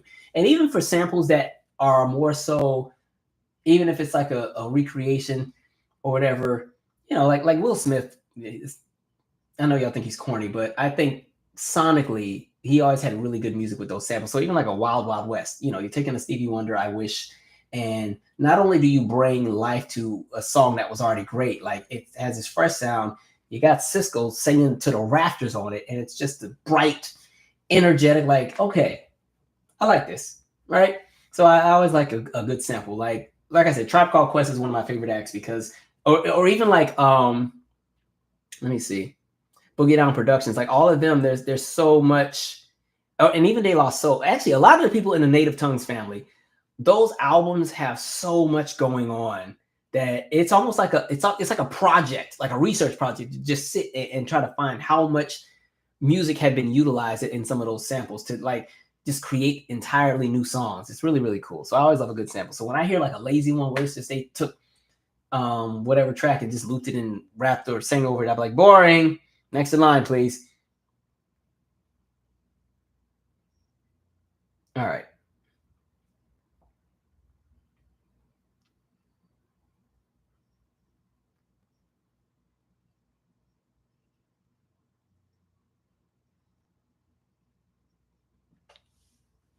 I said I legit do the down home stuff, my island stuff. All right, that's Jamaica. And is that Cuba's flag?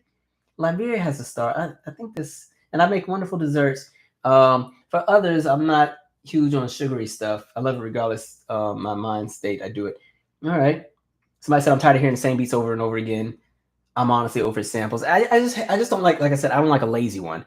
A good sample is when you don't even know there was a sample, right? That's always dope. Like think about I feel like the experience of like millennial kids is like we have whatever songs we partied to in the 90s, early 2000s, and it's every now and then you'll hear what it originally sampled. You're like, wait, I know this from somewhere, and then you fall in love with that original song too. So I always think that's really cool. Um,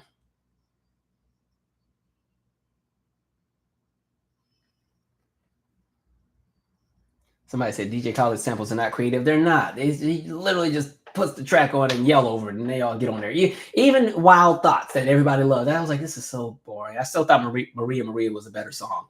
I like Rihanna. I like Bryson and them, but I was like, it's never went anywhere. Sorry.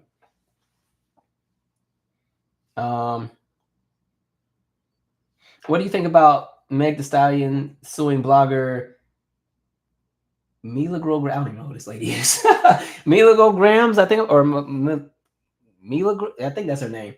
I okay with blogging. I don't like the space we're in because I say space a lot, don't I? I'm like because we're in a space. Yeah, I say that like a bit. There's a space that we're in, but I don't like the current era we're in as far as like bloggers and stuff because we're. I was about to say it again. We're in a space where integrity has kind of shifted, and there are people who it's one thing to get on for clout, but it's another thing to get on when you literally are trying to tear down another public figure for whatever, especially if that public figure has done nothing to you or hasn't really done anything to anybody else. But like there's a lot of folks who get off on being terrible people, which is weird to me. Like this is why I never cared for Jason Lee. I always noticed that he like enjoyed like telling these terrible tales about whatever happened with celebrities and being in everybody's business. Like they wear it like a badge of honor. And it's not even just limited to like bloggers, like even on like social media, people like wear it as a badge of honor to be blocked by a celebrity or whatever. But as we came into the era of like messiness, like there's always been messiness, but now people don't even like vet their sources or anything. And then it gets to a place where it's like folks will go and dox the celebrity. Like why were people at Meg Thee Stallion's mother's graveyard or gravesite? How did we get to that? Right? It's one thing to not care for a celebrity or whatever, but now why are people going to somebody's mother's gravesite? Right? Like that's wild to me. How does it even get to a space where you care that much as a regular everyday citizen about how much you dislike a celebrity that you go and find where their parent is buried because you want to go in to face that's crazy to me. So I don't like this current era that we're in. So I don't know what she's suing her for. I haven't followed the story, but I'm sure it's over some nonsense. And I think a lot of people have to be careful with what they put out here. There's a lot of people who are making platforms and just say any and everything. It's kind of like these AI YouTube channels that keep killing off everybody. And I don't know if you see them, but sometimes they'd be like, oh, the sad, tragic death of so-and-so. And I'm like, wait, I just saw them on TV yesterday. So they keep like killing off these random celebrities. And my theory is that eventually, some of these people will pass on in due time just because of father time or life. And so when that does happen, it will bring even more traction to their pages because it's like, oh, now they're really going. But it's weird. So there's just a lot of unique stuff going on. I don't know. The idea of trying to tear down all these different celebrities, I'm not pressed about. I have celebrities I don't care for, but I'm not dedicating all my life to their demise. I'll just say how I feel and why I think they're stupid, and we move on. I'm not about to log in and then let me tell y'all, guess what I found out? Their brother stabbed 10 people yesterday, and I'm not that. Y'all know this is not the channel for any breaking news with celebrities, because by the time whatever happened with celebrities takes place, y'all probably not getting a video from me about it until 4 or 5 days later anyway, because I'm trying to wait for additional facts to come out so I don't be one of the ones that was out here loud, strong, and wrong with all the wrong information. But yeah, this blogger area I don't like. And things like the Shade Room and all just drive me crazy. I still visit these sites when I'm like looking for content for whatever we're going to talk about, especially for like the celebrity stuff, because I don't really keep up with the celebrities like I used to. So I'm like, I'll look and see what everybody's talking about. But yeah, a lot of those, the Hollywood Unlocked and Baller Alerts and Shade Rooms, I'm not a fan of. I think they've just created such a terrible environment, not even just for celebrities, but just how people interpret information and how people share things. I'm like, I'll read the comments. I'm like, I just know this many people can't be this stupid. Like, can't be. Wow. Right.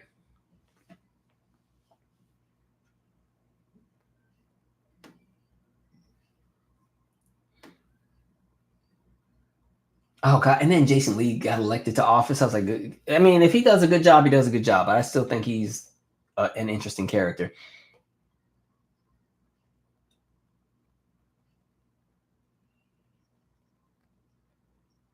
Somebody said Timberland is on YouTube and does segment of live artist reviews. Submit your music. Oh, maybe I'll do that. That'd be interesting.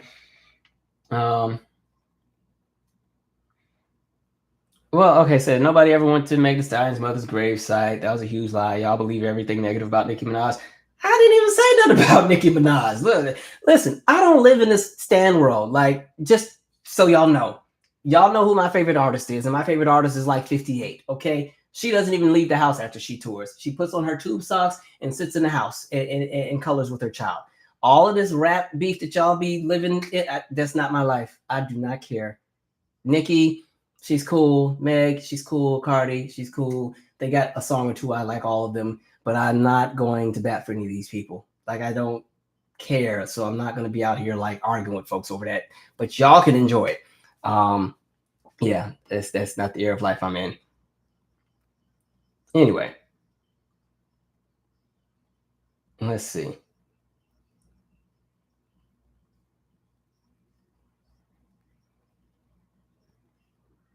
Let's see.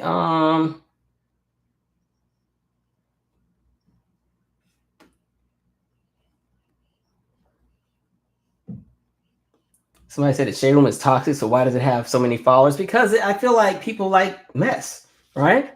People enjoy, and I will say in this era of celebrity, people like to watch celebrities have their downfall. So even going back to the comment that the person just had with Nicki Minaj, like I will say it was really interesting to see, like there's a lot of people who get off on anytime something not great happens to like a Nicki Minaj, right? Like there's some folks who I think they live and enjoy to see that. And it's not just her. Like it's a lot of these entertainers, that ones that people may not necessarily care for. So anytime something goes wrong, they can't wait to harp in on it, right? And so I think just with those kind of blogs, I think because we've gotten to a place where a lot of people see themselves as being in the same realm of celebrity as far as how they see the world operating. Like celebrities are no longer untouchable, right? We have access to them, so people enjoy when things go wrong, right? It's an interesting time.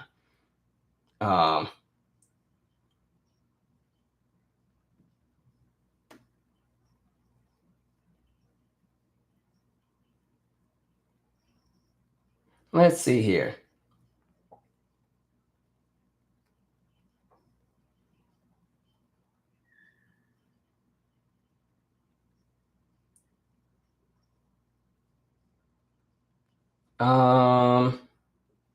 I saw that they pushed the MJ movie back to 2025. I don't think it's pushed back for well, they said for award season. That means it will most likely be good. I'm excited. I think if they push it back that far, it actually wouldn't be eligible until the year after. If it's pushed to February, Oscars are well. I take that back because sometimes Oscar films can be nominated before they've even been screened. So we'll see. Let's see.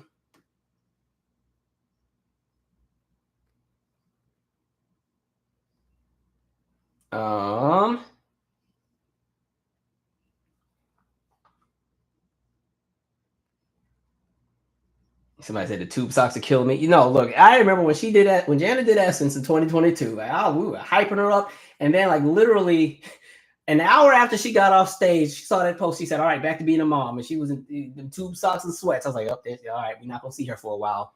But all right,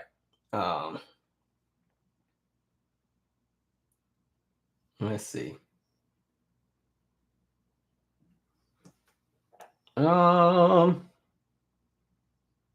Somebody said the old Britney song "Toxic." That was a classic for sure. Are y'all talking about the sample with it? Yeah, that's a fun one. Chappelle Roan, they're fun too. I like their music. Let's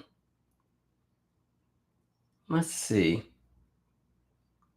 Somebody said I don't even think about, or damn, I can't even think about who I like that's new. I mean, it's the new acts. Let me see who do I like out of the new folks. I really have enjoyed the October London project. There's one song that I keep playing over, and let me see what it's called. I play that song every other day. Let's see. Is it Make Me Wanna? I don't even remember the title of it. I think it's Make Me Wanna. I know it always comes on when I'm like cleaning up and stuff. It keeps popping up in like the algorithm, but it's a very nice song. What is that song? See, I don't want to play it on here and then get flagged, but let's scroll down to the end of this playlist and see if I can find it. Either way, I really enjoy October London's project. Like I said, I'm listening to a lot of stuff that is not necessarily R&B, like lots of different acts. The Jazzy Fat Nasties is an act I've kind of paid attention to. I really enjoyed the Leon Thomas album. Oh, it does make me wanna. October London. Yeah, that's that one I keep playing over and over. Let's see. Shea Universe. No Worries. They're kind of like correlated with Anderson .Paak. That's a fun group. I've already been kind of playing G Noble for a while. Let's see. I've been playing like a lot of folks I don't normally listen to. Ted Wynn, pretty cool music. Junie, Simply Red. Yeah, I've listened to a lot of folks. I think it's Jan Hunter Jr. The Beal, I think is the name of that act. Layla, Flying Lotus. Yeah, I've kind of been taking some time, like listening to a lot of stuff I don't normally listen to, just to kind of expand my ears here. So I had a good time listening to those. But yeah, so that's been a moment.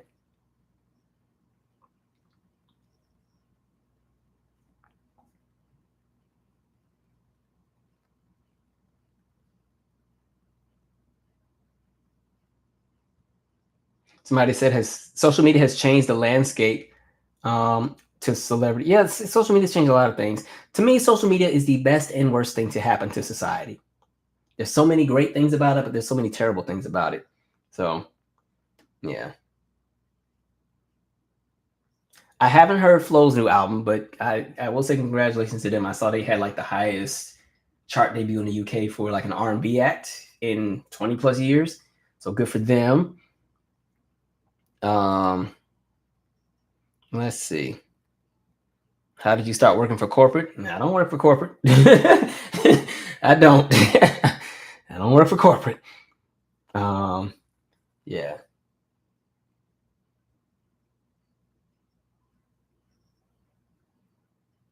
But hey, corporate pays some good money. I'll tell you that. Somebody, can we talk about Jaleel White's arrogance on his book tour? I haven't kept up with what he has going. I know he's done some interviews, but I haven't had a chance to like watch any of them yet. Yeah.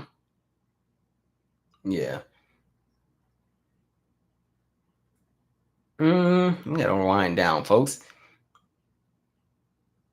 I'll have to, yeah, Jaleel. I gotta see what Jaleel White. I didn't even know he had that kind of stuff going on. We'll have to look into him, see what he got going.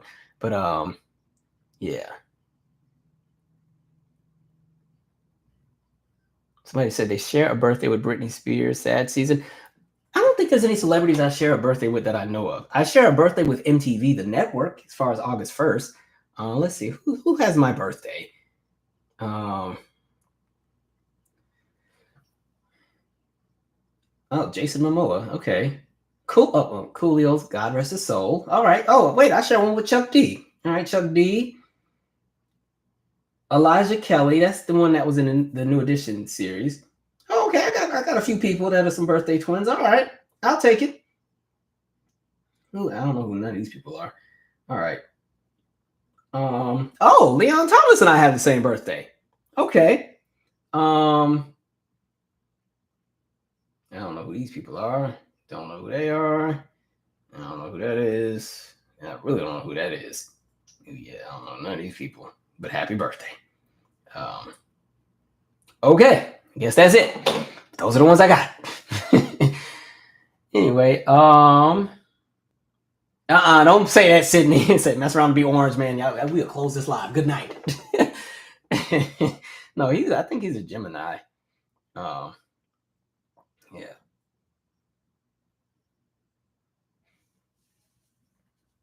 Somebody said, can't wait for the Zoom call. Your videos have opened my eyes. A lot discovered on your channel recently. Thank you. I appreciate it. But okay, folks, this has been good. Hopefully you all have a great work or school week. Yeah, like I said, so book club for some of you guys tomorrow, 9 p.m., pages 53 to 108 of the Rick James book. And then the Zoom party is on the 15th at 7 p.m. Eastern. Like we said, for the Zoom party, don't come in there acting crazy. Bring good vibes. We don't want no drama. We don't want no mess. Save whatever political beefs you have for another day. We having a party. Like Kim Parker said, it's a party. So nothing but good vibes. Anyway, I am out. And like I said, stay safe, stay sane, mind your business so that you can age well. And all right, folks, good night. See you later.